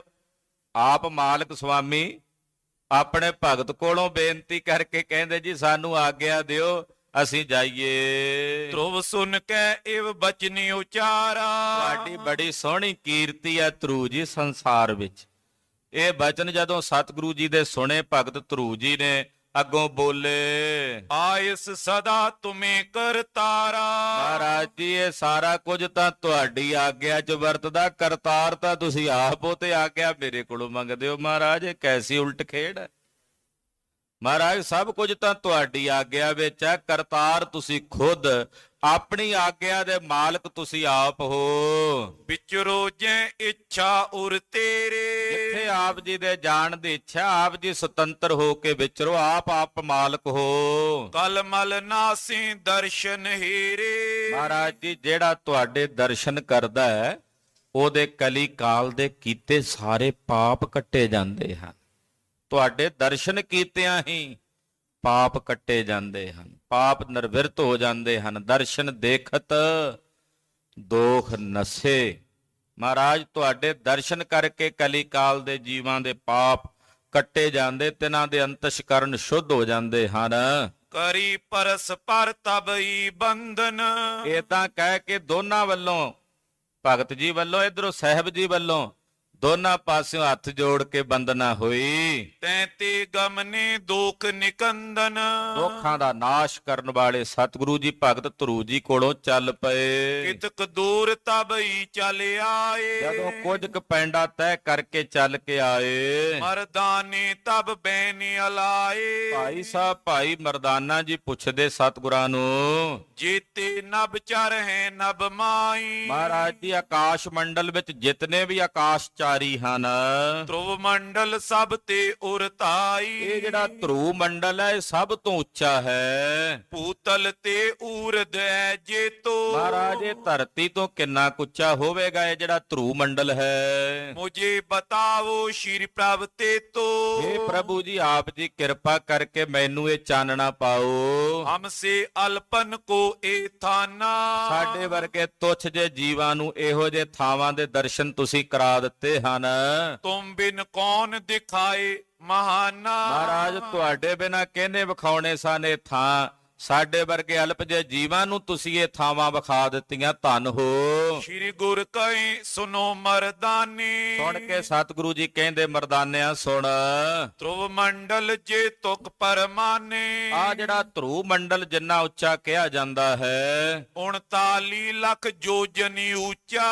ਇਹ ਧਰਤੀ ਤੋਂ ਤਕਰੀਬਨ 39 ਲੱਖ ਜੋਜਨ ਉੱਚਾ ਹੈ। ਇਸ ਕੀ ਸਰਬਰ ਕੋ ਨਾ ਪਹੁੰਚਾ। ਇਹ ਧਰੂ ਮੰਡਲ ਸਾਰੇ ਆਕਾਸ਼ ਮੰਡਲ ਵਿੱਚੋਂ ਉੱਚੇ ਥਾਂ ਤੇ ਹੈ। ਪ੍ਰਭ ਜੀ ਮੁਝ ਇੱਕ ਅਵਰ ਬਤਾਵੋ। ਫਿਰ ਭਾਈ ਮਰਦਾਨਾ ਜੀ ਪੁੱਛਦੇ, ਮਹਾਰਾਜ ਇੱਕ ਗੱਲ ਹੋਰ ਦੱਸ ਦਿਓ। ਲਖ ਅਜਾਨ ਨੇ ਮਨ ਖੁਨ ਸਾਵੋ। ਤੇ ਪੁੱਛਣ ਤਾਂ ਲੱਗਾ ਮਹਾਰਾਜ, ਪਰ ਅਣਜਾਣ ਜਿਹਾ ਸਮਝ ਕੇ ਮਾਫ ਕਰ ਦਿਓ, ਗੁੱਸੇ 'ਚ ਨਾ ਆਇਓ। ਤਾਂ ਮੈਂ ਪੁੱਛਣਾ ਚਾਹੁੰਦਾ ਹਾਂ, ਪੁੱਛਣ ਲੱਗਾ ਮਹਾਰਾਜ, ਜਿਵੇਂ ਅਣਜਾਣ ਜੇ ਬੱਚੇ ਪੁੱਛਦੇ ਹੁੰਦੇ ਐ। ਗੁੱਸਾ ਨਾ ਕਰਿਓ ਮਹਾਰਾਜ, ਜੇ ਤੁਹਾਡੀ ਆਗਿਆ ਹੋਵੇ ਤੇ ਪੁੱਛਾਂ। ਧਰੁਵ ਮੰਡਲ ਤੇ ਗਏ ਅਗਾਰੀ। ਮਹਾਰਾਜ ਜੀ, ਤੁਸੀਂ ਤਾਂ ਧਰੁਵ ਮੰਡਲ ਤੋਂ ਵੀ ਅੱਗੇ ਗਏ ਸੀ, ਅਸੀਂ ਤਾਂ ਧਰੁਵ ਤਾਂ ਹੀ ਰਹਿ ਗਏ ਸੀ, ਤੁਸੀਂ ਧਰੁਵ ਮੰਡਲ ਤੋਂ ਵੀ ਅੱਗੇ ਗਏ ਸੀ। ਕੀਤੀ ਦੂਰ ਕਉ ਸੁਖਕਾਰੀ। ਤੇ ਸੁਖ ਦਾਤੇ ਸਾਹਿਬ ਜੀ, ਕਿਰਪਾ ਕਰਕੇ ਵੀ ਦੱਸ ਦਿਓ ਵੀ ਧਰੁਵ ਮੰਡਲ ਤੋਂ ਉੱਤੇ ਜਿਹੜਾ ਸੱਚਖੰਡ ਜਿੱਥੇ ਤੁਸੀਂ ਜਾ ਕੇ ਆਏ ਹੋ, ਉਹ ਕਿੰਨੀ ਕੁ ਉਚਾਈ ਤੇ ਹੋਵੇਗਾ? ਉਹਦੀ ਗਿਣਤੀ ਮਿਣਤੀ ਕਿੰਨੀ ਕੁ ਹੋਵੇਗੀ? ਅਪਰਮਾਨ ਸੋ ਸੁਨ ਮਰਦਾਨੇ। ਮਹਾਰਾਜ ਜੀ ਕਹਦੇ, ਬਰਦਾਨਿਆ, ਗਿਣਤੀਆਂ ਮਿਣਤੀਆਂ ਉਹਦੀਆਂ ਹੁੰਦੀਆਂ ਜਿਹੜਾ ਗਿਣਤੀ ਮਿਣਤੀ 'ਚ ਆਉਂਦਾ ਹੋਵੇ। ਪਰਮੇਸ਼ਰ ਗਿਣਤੀਆਂ ਮਿਣਤੀਆਂ ਵਿੱਚ ਨਹੀਂ ਆਉਂਦਾ, ਉਹ ਅਪਰਮਾਨ ਹੈ, ਗਿਣਤੀ ਕੋਈ ਨਹੀਂ। ਕਿੰਨਾ ਉੱਚਾ ਹੈ, ਕਿਹਾ ਹੀ ਨਹੀਂ ਜਾ ਸਕਦਾ। ਤੈਂ ਕੀ ਗਿਣਤੀ ਹੋਏ ਨਾ ਬਖਾਨੇ। ਉਹਦੀ ਗਿਣਤੀ ਵਖਿਆਨ ਹੀ ਨਹੀਂ ਹੋ ਸਕਦੀ, ਉਹ ਗਿਣਤੀਆਂ ਮਿਣਤੀਆਂ ਵਿੱਚ ਨਹੀਂ ਆਉਂਦਾ। ਨਾਮ ਅਨੰਤ ਅਲੇਖ ਅਪਾਰਾ। ਉਹਦਾ ਨਾਮ ਅਨੰਤ ਹੈ, ਉਹਦਾ ਨਾਮ ਅਲੇਖ ਹੈ, ਉਹਦਾ ਨਾਮ ਅਪਾਰ ਹੈ। ਬ੍ਰਹਮਾਦਿਕ ਇਉਂ ਕਰਤੇ ਉਚਾਰਾ। ਬ੍ਰਹਮਾਦਿਕ ਦੇਵਤੇ ਵੀ ਉਹਨੂੰ ਇਉਂ ਉਚਾਰਦੇ ਹਨ। ਦਇਆ ਧਾਰ ਦਿਖ ਰਾਵੇਂ ਜੇਤੋ। ਅਕਾਲ ਪੁਰਖ ਜੀ ਜਿਸ ਨੂੰ ਕਿਰਪਾ ਕਰਕੇ ਜਿੰਨਾ ਕੁ ਵਿਖਾ ਦਿੰਦੇ ਨੇ, ਕਰਿਓ ਜੰਤ ਦੇਖਤ ਐ ਤੇ ਤੋ। ਉਹਦੇ ਕੀਤੇ ਜੰਤ ਉਹਨਾਂ ਕੁ ਵੇਖ ਲੈਂਦੇ ਆ, ਜਿੰਨਾ ਕੁ ਵਿਖਾਣਾ ਹੁੰਦਾ ਉਹਨਾਂ ਕੁ ਵੇਖ ਲੈਂਦੇ ਆ ਉਹਦੇ ਕੀਤੇ ਹੋਏ ਜੰਤ। ਓਰਕ ਕਉ ਨਾ ਪਾਇਓ ਕਾਉ। ਉਹਦਾ ਓੜਕ, ਉਹਦਾ ਅੰਤ ਕਿਸੇ ਨੇ ਨਹੀਂ ਪਾਇਆ ਮਰਦਾਨਿਆ, ਨਾ ਕੋਈ ਪਾ ਸਕਦਾ। ਸਰਬ ਅਨੰਤ ਕਏ ਮਿਲਤਾਉ। ਸਾਰੇ ਮਿਲ ਕੇ ਇਸੇ ਕਰਕੇ ਉਹਨੂੰ ਕਹਿੰਦੇ ਆ, ਹੇ ਪ੍ਰਭੂ ਤੂੰ ਅਨੰਤ ਹੈ, ਹੇ ਪ੍ਰਭੂ ਤੂੰ ਬੇਅੰਤ ਹੈ, ਤੂੰ ਬੇਅੰਤ ਕੋ ਵਿਰਲਾ ਜਾਣੈ, ਤੂੰ ਬੇਅੰਤ ਹੈ, ਇਹੀ ਕਹਿੰਦੇ ਨੇ ਸਾਰੇ। ਧੰਨ ਧੰਨ ਪਾਖੇ ਮਰਦਾਨਾ। ਸੁਣ ਕੇ ਭਾਈ ਮਰਦਾਨਾ ਜੀ ਕਹਿੰਦੇ, ਮਹਾਰਾਜ ਧੰਨ ਹੋ, ਹੇ ਗੁਰੂ ਨਾਨਕ ਸਾਹਿਬ ਜੀ, ਤੁਸੀਂ ਧੰਨ ਹੋ। ਧੰਨ ਗੁਰੂ ਨਾਨਕ ਦੇਵ ਸਾਹਿਬ ਜੀ, ਧੰਨ ਗੁਰੂ ਨਾਨਕ ਦੇਵ ਸਾਹਿਬ ਜੀ, ਤੁਸੀਂ ਧੰਨ ਹੋ। ਕਹੋ ਸਤ ਤੁਮ ਮਇਆ ਨਿਦਾਨਾ। ਇਹ ਕਿਰਪਾ ਦੇ ਖਜ਼ਾਨੇ ਸਾਹਿਬ, ਤੁਸੀਂ ਜੋ ਕਹਿ ਰਹੇ ਹੋ ਇਹ ਬਿਲਕੁਲ ਸੱਤ ਹੈ। ਨਿਰੰਕਾਰ ਤੁਮ ਮੈਨੇ ਭੇਦਾ। ਨਿਰੰਕਾਰ ਵਿੱਚ ਔਰ ਤੁਹਾਡੇ 'ਚ ਕੋਈ ਭੇਦ ਨਹੀਂ ਹੈ, ਕੋਈ ਫਰਕ ਨਹੀਂ ਹੈ। ਕਾਰਨ ਕਰਨ ਅਕਾਲ ਅਛੇਦਾ। ਤੁਸੀਂ ਹੀ ਸਾਰੇ ਜਗਤ ਦੇ ਕਾਰਨ ਤੇ ਕਰਨ ਵਾਲੇ ਤੇ ਅਕਾਲ ਤੇ ਅਛੇਦ ਹੋ। ਅਬ ਭੂਤਲ ਕੋ ਆਪ ਪਦਾਰੇ। ਮਹਾਰਾਜ ਹੁਣ ਆਪ ਜੀ ਭੂਤਲ ਨੂੰ, ਧਰਤੀ ਨੂੰ ਜਾ ਰਹੇ ਹੋ। ਕੌਣ ਦੇਸ਼ ਆਏ ਪੰਥ ਅਗਾਰੇ। ਮਹਾਰਾਜ ਅੱਗੇ ਰਸਤੇ 'ਚ ਕਿਹੜਾ ਦੇਸ਼ ਆਵੇਗਾ? ਹੁਣ ਆਪਾਂ ਟੁਰੇ ਜਾਂਦੇ ਆ ਭੂਤਲ ਨੂੰ, ਮਾਤ ਲੋਕ ਨੂੰ। ਮਹਾਰਾਜ ਕਿਹੜਾ ਦੇਸ਼ ਆਵੇਗਾ ਅੱਗੇ? ਕਿਤਕ ਦੇਰ ਮੈਂ ਚਲੋ ਗੁਸਾਈ। ਮਹਾਰਾਜ ਕਿਤਨੀ ਕੁ ਦੇਰ ਤੱਕ ਪਹੁੰਚਾਂਗੇ? ਸੁਨ ਕਰ ਸ਼੍ਰੀ ਗੁਰ ਗਿਰਾ ਅਲਾਈ। ਸੁਣ ਕੇ ਧੰਨ ਗੁਰੂ ਨਾਨਕ ਸਾਹਿਬ ਜੀ ਬੋਲੇ, ਦੋਹਰਾ ਸੂਰਤ ਬੰਦਰ ਆਵਈ ਨਟਕਾ ਚਪਟਾ ਫੇਰ। ਮਹਾਰਾਜ ਜੀ ਕਹਿੰਦੇ ਆ, ਮਰਦਾਨਿਆਂ ਸੂਰਤ ਦਾ ਇਲਾਕਾ ਆਵੇਗਾ, ਸੂਰਤ ਬੰਦਰ। ਫੇਰ ਅੱਗੇ ਪਟਨਮ ਦਾ ਇਲਾਕਾ, ਜਿਸ ਨੂੰ ਕਹਿੰਦੇ ਨਕਟਾ ਚਪਟਾ ਫੇਰ, ਇਹ ਇਲਾਕਾ ਆਵੇਗਾ। ਮਛਲੀ ਬੰਦਰ ਜਾਏ ਪੁਨ ਸ਼ੀਗਰ ਕਰੇ ਨਾ ਦੇਰ। ਫਿਰ ਮਛਲੀ ਬੰਦਰ, ਜਿਹਨੂੰ ਅੱਜ ਕੱਲ ਆਪਾਂ ਮਦਰਾਸ ਦਾ ਇਲਾਕਾ ਕਹਿੰਦੇ ਆ, ਮਹਾਰਾਜ ਜੀ ਕਹਿੰਦੇ ਉਹ ਆਵੇਗਾ। ਫਿਰ ਉਹਨਾਂ ਇਲਾਕਿਆਂ ਵੱਲ ਆਪਾਂ ਚੱਲ ਕੇ ਜਾਵਾਂਗੇ, ਦੇਰੀ ਨਹੀਂ ਲੱਗਣੀ, ਹੁਣ ਉਸ ਪਾਸੇ ਚੱਲਾਂਗੇ। ਚੌਪਈ ਇਸ ਪ੍ਰਕਾਰ ਕੇ ਬਚਨ ਬਿਲਾਸਾ। ਏਦਾਂ ਭਾਈ ਮਰਦਾਨੇ ਨਾਲ ਸਤਿਗੁਰੂ ਜੀ ਬਚਨ ਬਿਲਾਸ ਕਰਦੇ ਆ ਰਹੇ ਨੇ। ਕਰਤ ਚਲਤ ਸਿੱਖਨ ਸੁਖ ਰਾਸਾ। ਆਪਣੇ ਸਿੱਖਾਂ ਨੂੰ ਸੁਖ ਦੇਣ ਵਾਲੇ ਸਤਿਗੁਰੂ ਜੀ ਇਹ ਬਚਨ ਕਰਦੇ ਆ ਰਹੇ ਨੇ। ਸੀਲਾ ਗਿਰ ਪਰ ਜਬ ਚੱਲ ਆਏ। ਇੱਕ ਪਹਾੜ ਹੈ, ਇਸ ਪਹਾੜ ਦਾ ਨਾਮ ਹੈ ਸੀਲਾਗਿਰ। ਸ਼ੀਲਾਗਿਰੀ ਨਾਮ ਦੇ ਪਹਾੜ ਤੇ ਚੱਲ ਕੇ ਸਤਿਗੁਰੂ ਜੀ ਜਦੋਂ ਆਏ, ਮਰਦਾਨੇ ਤਬ ਬੈਨ ਅਲਾਏ। ਪਹਾੜ ਤੇ ਆ ਕੇ ਭਾਈ ਮਰਦਾਨਾ ਜੀ ਸਤਿਗੁਰੂ ਜੀ ਨੂੰ ਪੁੱਛਦੇ, ਇਸ ਪਰਬਤ ਸੁੰਦਰ ਕੇ ਮਾਈ। ਮਹਾਰਾਜ ਜੀ ਇਹ ਪਹਾੜ ਬੜਾ ਸੋਹਣਾ, ਸੀਲਾਗਿਰ ਪਹਾੜ ਹੈ, ਬੜਾ ਸੁੰਦਰ ਹੈ ਮਹਾਰਾਜ, ਇਹ ਜਿਹੜਾ ਸੋਹਣਾ ਪਹਾੜ ਹੈ। ਰਹਿਤ ਸੰਤ ਕਹਿ ਦੋ ਕੋ ਨਾਈ। ਮਹਾਰਾਜ ਇਸ ਪਹਾੜ ਦੇ ਉੱਤੇ ਕੋਈ ਮਹਾਂਪੁਰਸ਼ ਮਹਾਤਮਾ ਸੰਤ ਰਹਿੰਦਾ ਕਿ ਨਹੀਂ? ਭਾਈ ਮਰਦਾਨਾ ਜੀ ਪੁੱਛਦੇ, ਮਹਾਰਾਜ ਆ ਜਿਹੜਾ ਸੀਲਾਗਿਰ ਪਹਾੜ ਆਇਆ ਬੜਾ ਸੋਹਣਾ ਪਹਾੜ ਹੈ, ਇੱਥੇ ਕੋਈ ਮਹਾਂਪੁਰਸ਼, ਕੋਈ ਸਾਧੂ, ਕੋਈ ਮਹਾਤਮਾ ਰਹਿੰਦਾ ਜਾਂ ਨਹੀਂ? ਬਸ ਪੰਖੀ ਕੋ ਨਜ਼ਰ ਨ ਆਵੇ। ਮਹਾਰਾਜ ਕੋਈ ਪਸ਼ੂ ਪੰਛੀ ਨਜ਼ਰ ਨਹੀਂ ਆਉਂਦਾ ਇੱਥੇ, ਕੋਈ ਪਸ਼ੂ ਪੰਛੀ ਦਿਸਦਾ ਨਹੀਂ। ਸੁਨੋ ਸਭ ਇਸ ਥਾਨ ਦਿਖਾਵੇ। ਮਹਾਰਾਜ ਇਹ ਸਾਰਾ ਪਹਾੜ ਸੁੰਨਾ ਜਿਹਾ ਪ੍ਰਤੀਤ ਹੁੰਦਾ, ਵੇਖਣ ਨੂੰ ਸੋਹਣਾ ਹੈ। ਇੱਥੇ ਕੋਈ ਸੰਤ ਮਹੰਤ ਰਹਿੰਦਾ ਜਾਂ ਨਹੀਂ? ਕੋਈ ਪਸ਼ੂ, ਕੋਈ ਪੰਛੀ ਇੱਥੇ ਨਜ਼ਰ ਨਹੀਂ ਆਉਂਦਾ। ਸ਼੍ਰੀ ਗੁਰ ਕਹੀਂ ਛੁਦਾ ਤੋਏ ਲਾਗੀ। ਮਹਾਰਾਜ ਜੀ ਹੱਸਦਿਆਂ ਕਹਿੰਦੇ, ਮਰਦਾਨਿਆਂ ਕਿਤੇ ਕੜਾਕਾ ਤਾਂ ਨਹੀਂ ਲੱਗਾ? ਕੜਾਕੇ ਦਾ ਮਤਲਬ ਭੁੱਖ। ਮਰਦਾਨਿਆਂ ਕਿਤੇ ਭੁੱਖ ਤਾਂ ਨਹੀਂ ਲੱਗੀ ਹੋਈ? ਕਿਉਂ ਕਰ ਬੂਝਤ ਹੈ ਵੱਡ ਭਾਗੀ। ਇਹ ਵੱਡਿਆਂ ਭਾਗਾਂ ਵਾਲਿਆ, ਜਿਹੜਾ ਤੂੰ ਪੁੱਛਣ ਲੱਗ ਪਿਆ ਵੀ ਕੋਈ ਸੰਤ ਮਹੰਤ ਹੈ ਮਹਾਰਾਜ ਇੱਥੇ, ਵੀ ਕਿਤੇ ਕੜਾਕਾ ਤਾਂ ਨਹੀਂ ਲੱਗਾ, ਭੁੱਖ ਤਾਂ ਨਹੀਂ ਲੱਗੀ? ਮਰਦਾਨਿਆਂ ਸਤਿਗੁਰੂ ਜੀ ਹੱਸਦਿਆਂ ਪੁੱਛਦੇ। ਪਾਤਸ਼ਾਹ ਭਾਈ ਮਰਦਾਨੇ ਨਾਲ ਹਾਸ ਰਸ ਕਰ ਲਿਆ ਕਰਦੇ ਸੀ, ਹਾਸ ਵਿਲਾਸ ਮਰਦਾਨੇ ਨਾਲ ਕਰਿਆ ਕਰਦੇ ਗੁਰੂ ਪਾਤਸ਼ਾਹ। ਇਹ ਜਨਮ ਸਾਖੀਆਂ 'ਚ ਕਈ ਵਾਰੀ ਜ਼ਿਕਰ ਆਉਂਦਾ। ਕਹਿੰਦੇ, ਮਰਦਾਨਿਆਂ ਕਿਤੇ ਭੁੱਖ ਤਾਂ ਨਹੀਂ ਲੱਗੀ ਜਿਹੜਾ ਪਿੰਡਾਂ ਬਾਰੇ, ਨਗਰ ਬਾਰੇ ਪੁੱਛਦਾ? ਇਸ ਗਿਰ ਪਰ ਨਰ ਰਹਿਤ ਨ ਕੋ। ਮਰਦਾਨਿਆਂ ਇੱਥੇ ਨਹੀਂ ਰਹਿੰਦਾ ਕੋਈ ਬੰਦਾ, ਇੱਥੇ ਕੋਈ ਨਰ ਨਹੀਂ ਰਹਿੰਦਾ। ਅਗਲੋ ਥਲ ਅਵਲੋਕਤ ਜੋ। ਇੱਥੋਂ ਅੱਗੇ ਜਾ ਕੇ ਹੋਰ ਜਗ੍ਹਾ ਆਉਣੀ ਹੈ। ਤੈਂ ਪਰ ਰਹਿਤ ਰਿਖੀਸ਼ੁਰ ਪੂਰੰ। ਉੱਥੇ ਰਖੀਸ਼ਵਰ ਰਹਿੰਦੇ ਆ, ਉੱਥੇ ਮਹਾਂਪੁਰਸ਼ ਸਾਧੂ ਮਹਾਤਮਾ ਰਹਿੰਦੇ ਹਨ। ਤਰਵਰ ਬੋਲਾਗੇ ਫਲ ਰੂਰੰ। ਉੱਥੇ ਬੜੇ ਬੜੇ ਸੋਹਣੇ ਫਲ ਲੱਗੇ ਐ, ਬੜੇ ਬੜੇ ਫਲਦਾਰ ਦਰਖਤ ਲੱਗੇ ਹੋਏ ਨੇ ਮਰਦਾਨਿਆਂ। ਜੇਕਰ ਤਵ ਮਨ ਮੈਂ ਹੋਏ ਚਾਈ। ਜੇਕਰ ਤੇਰੇ ਮਨ 'ਚ ਇੱਛਾ ਹੋਵੇ ਫਲ ਖਾਣ ਦੀ, ਜੇ ਤੈਨੂੰ ਭੁੱਖ ਲੱਗੀ ਐ, ਚੱਲ ਕਰ ਤੈਂ ਫਲ ਲੀਜੇ ਖਾਈ। ਤੇ ਮਰਦਾਨਿਆਂ ਉੱਥੇ ਅੱਗੇ ਚੱਲ ਕੇ ਫਲ ਛਕ ਲਈ। ਫਲ ਬੜੇ ਲੱਗੇ ਹੋਣਗੇ ਉਹਨਾਂ ਦਰਖਤਾਂ ਤੇ। ਸ਼੍ਰੀ ਪ੍ਰਭ ਸੁਨੀਏ ਛੁਦਾ ਨ ਕੋਈ। ਸੁਣ ਕੇ ਭਾਈ ਮਰਦਾਨਾ ਜੀ ਕਹਿੰਦੇ, ਹੇ ਪ੍ਰਭੂ ਜੀ, ਮੈਨੂੰ ਕੋਈ ਭੁੱਖ ਨਹੀਂ ਲੱਗੀ। ਕਿਉਂਕਿ ਜਦੋਂ ਸਾਹਿਬ ਸੁਮੇਰ ਤੇ ਗਏ ਨੇ ਨਾ, ਪਿੱਛੇ ਕਥਾ ਆਪ ਜੀ ਨੇ ਸੁਣੀ ਹੈ, ਭਾਈ ਮਰਦਾਨੇ ਨੇ ਕਿਹਾ, ਮਹਾਰਾਜ ਤੁਸੀਂ ਜਾਓ ਤੇ ਮੈਂ ਬਾਅਦ ਵਿੱਚ ਇੱਥੇ ਤੁਹਾਡੇ ਨਾਲ ਰਲ ਜਾਗਾ, ਥੱਲੇ ਆ ਜਾਓ। ਸਤਿਗੁਰੂ ਜੀ ਕਹਿੰਦੇ, ਮਰਦਾਨਿਆਂ ਕਿਉਂ ਨਹੀਂ ਜਾਂਦਾ ਬਈ? ਕਹਿਣ ਲੱਗਾ, ਮਹਾਰਾਜ ਇੱਥੇ ਤਾਂ ਕਿਤੇ ਰਾਹ ਵਿੱਚ ਪਿੰਡ ਆ ਜਾਂਦੇ, ਨਗਰ ਆ ਜਾਂਦੇ, ਉਹਨਾਂ ਨਗਰਾਂ ਪਿੰਡਾਂ ਦੇ ਵਿੱਚ ਕਿਤੇ ਨਾ ਕਿਤੇ ਪ੍ਰਸ਼ਾਦੇ ਦਾ ਪ੍ਰਬੰਧ ਹੋ ਜਾਂਦਾ। ਹੁਣ ਇੱਥੇ ਜਿੱਥੇ ਤੁਸੀਂ ਲੈ ਕੇ ਜਾਣਾ ਮਹਾਰਾਜ, ਉੱਥੇ ਦੇ ਸੁਣਿਆ ਵੀ ਸਿਧਾਪ ਭੁੱਖੇ ਬੈਠੇ ਆ ਤੇ ਸਾਨੂੰ ਕਿੱਥੇ ਛਕਾਉਣਗੇ। ਤੇ ਮਹਾਰਾਜ ਮੈਨੂੰ ਲੱਗਦੀ ਆ ਭੁੱਖ। ਪਾਤਸ਼ਾਹ ਨੇ ਫਿਰ ਕਿਰਪਾ ਕੀਤੀ, ਕਹਿਣ ਲੱਗਾ, ਜਾਂ ਤਾਂ ਗੁਰੂ ਬਾਬਾ ਮੈਨੂੰ ਵੀ ਆਪਣੇ ਵਰਗਾ ਕਰ ਲੈ, ਤੇ ਨਹੀਂ ਤਾਂ ਮੈਨੂੰ ਇੱਥੇ ਰਹਿਣ ਦੇ। ਸਤਿਗੁਰਾਂ ਨੇ ਤਰਸ ਕੀਤਾ, ਭਾਈ ਮਰਦਾਨੇ ਦੀ ਭੁੱਖ ਦੂਰ ਹੋ ਗਈ। ਆ ਵੇਖੋ ਕਿਤਨੀ ਕਥਾ ਪਿੱਛੇ ਆਪ ਜੀ ਨੇ ਸੁਣ ਲਈ, ਕਿੱਥੇ ਤਾਈਂ ਗਏ, ਕਿਤੇ ਜ਼ਿਕਰ ਨਹੀਂ ਆਇਆ ਭਾਈ ਮਰਦਾਨੇ ਨੇ, ਕਿਤੇ ਜ਼ਿਕਰ ਨਹੀਂ ਕੀਤਾ ਵੀ ਭੁੱਖ ਲੱਗੀ ਹੋਵੇ। ਤੋ ਗਰੀਬ ਨਵਾਜ ਸਤਿਗੁਰੂ ਜੀ ਹੁਣ ਹਾਸ ਰਸ 'ਚ ਬਚਨ ਕਰ ਰਹੇ ਨੇ, ਮਰਦਾਨਿਆਂ ਜੇ ਭੁੱਖ ਲੱਗੀ ਆ ਤੇ ਅੱਗੋਂ ਉਹ ਫਲ ਲੈ ਕੇ ਛਕ ਲਈ।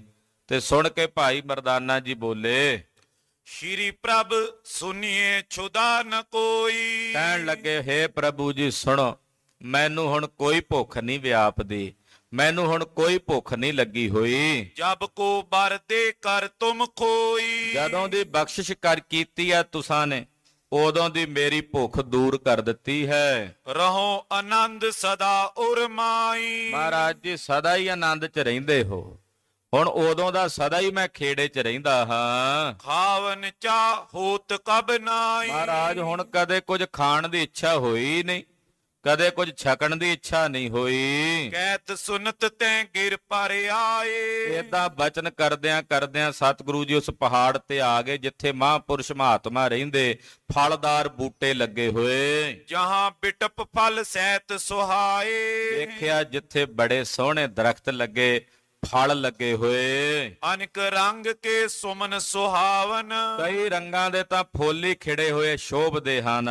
ਜਿਨ ਪਰ ਭੌਰੇ ਕਰੇ ਪ੍ਰਮਾਵਨ, ਜਿਨ੍ਹਾਂ ਫੁੱਲਾਂ ਦੇ ਉੱਤੇ ਭੌਰੇ ਮੰਡਰਾ ਰਹੇ ਹਨ। ਲਤਾ ਬਹੁਤ ਜਿਨ ਸੋ ਉਰਜਾਨੀ, ਤੇ ਉਹਨਾਂ ਦਰਖਤਾਂ ਦੇ ਨਾਲ ਬਹੁਤ ਸਾਰੀਆਂ ਵੇਲਾਂ ਚੜੀਆਂ ਉਲਝੀਆਂ ਹੋਈਆਂ ਦਿਸਦੀਆਂ। ਸੁੰਦਰ ਅਤ ਛਾਇਆ ਸੁਖਦਾਨੀ, ਦਰਖਤਾਂ ਦੀ ਛਾਂ ਬੜੀ ਸੋਹਣੀ ਸੰਘਣੀ ਸੁਖ ਦੇਣ ਵਾਲੀ ਹੈ। ਅਨਕ ਬਿਦਨ ਲਾਗੇ ਫਲ ਸਰਸੰਗ, ਕਈ ਤਰ੍ਹਾਂ ਦੇ ਰਸ ਵਾਲੇ ਫਲ ਉਹਨਾਂ ਦਰਖਤਾਂ ਨੂੰ ਲੱਗੇ ਹੋਏ ਨੇ। ਸ਼ਾਖਾ ਪਾਰ ਭੂਮ ਸੋ ਪਰਸੰਗ, ਫਲਾਂ ਦੇ ਭਾਰ ਨਾਲ ਉਹ ਦਰਖਤਾਂ ਦੀਆਂ ਟਹਿਣੀਆਂ ਥੱਲੇ ਜ਼ਮੀਨ ਨਾਲ ਲੱਗ ਰਹੀਆਂ ਨੇ। ਇੰਨੇ ਫਲ ਲੱਗੇ, ਲੱਦੀਆਂ ਪਈਆਂ ਟਹਿਣੀਆਂ ਉਹ ਝੁਕੀਆਂ ਹੋਈਆਂ ਥੱਲੇ ਜ਼ਮੀਨ ਵੱਲ।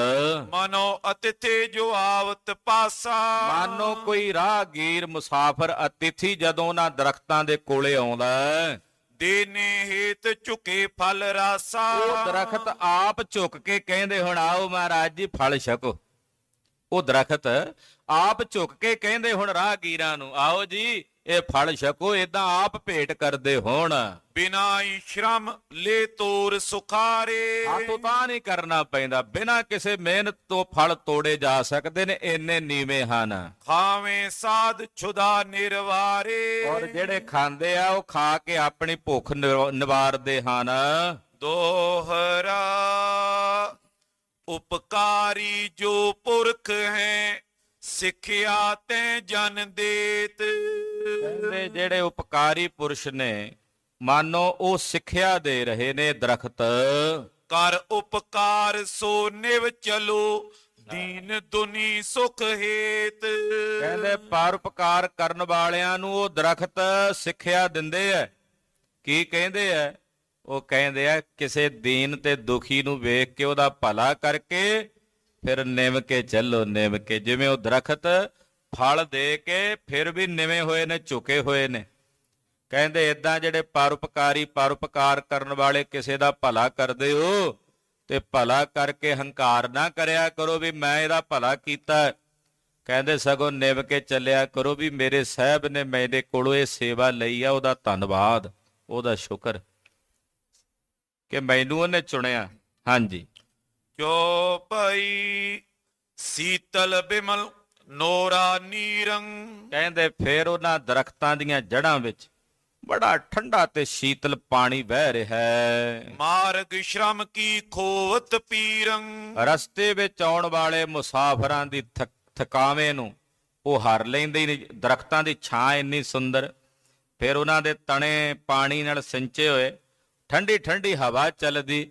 ਜਿਹੜਾ ਕੋਈ ਉੱਥੇ ਆ ਕੇ ਬਹਿ ਕੇ ਨਾਲੇ ਫਲ ਛਕਦਾ ਤੇ ਨਾਲੇ ਉਹਦਾ ਜਿਹੜਾ ਥਕੇਵਾ ਹੈ ਉਹ ਮਿੰਟਾਂ ਸਕਿੰਟਾਂ ਚ ਉੱਡ ਜਾਂਦਾ, ਦੂਰ ਹੋ ਜਾਂਦਾ, ਉਹਨੂੰ ਸੁੱਖ ਪੈ ਜਾਂਦਾ ਹੈ। ਸਗਨ ਸੁਹਾਵਨ ਛਾਇਆ ਜੇਵਾ। ਬੜੀ ਸੰਘਣੀ ਸੁਹਾਵਣੀ ਛਾਂ ਉੱਥੇ ਚਾਰੇ ਪਾਸੇ ਨਜ਼ਰ ਆਉਂਦੀ ਹੈ। ਵੈਸੇ ਸ਼੍ਰੀ ਨਾਨਕ ਪਿਖ ਤੇਵਾ। ਧੰਨ ਗੁਰੂ ਨਾਨਕ ਸਾਹਿਬ ਨੇ ਇੱਕ ਜਗ੍ਹਾ ਵੇਖੀ, ਜਿਹੜੇ ਭਾਗ ਜਾਗਣੇ ਸੀ, ਹੈ ਤਾਂ ਕਿੰਨੀ ਧਰਤੀ, ਪਰ ਜਿਹਦੇ ਭਾਗ ਜਾਗਣੇ ਸੀ ਜਿਹੜੀ ਧਰਤੀ ਦੇ, ਮਹਾਰਾਜ ਜੀ ਨੇ ਉਹ ਵੇਖੀ। ਉੱਥੇ ਜਾ ਕੇ ਚੌਂਕੜਾ ਮਾਰ ਕੇ ਸਾਹਿਬ ਜੀ ਸੱਜ ਗਏ, ਬੈਠ ਗਏ ਗਰੀਬ ਨਵਾਜ ਪਾਤਸ਼ਾਹ। ਬਰ ਫਰ ਮధుਰ ਤੋਰ ਮਰਦਾਨੇ। ਮਰਦਾਨੇ ਨੂੰ ਇਸ਼ਾਰਾ ਕੀਤਾ ਵੀ ਜਾਓ।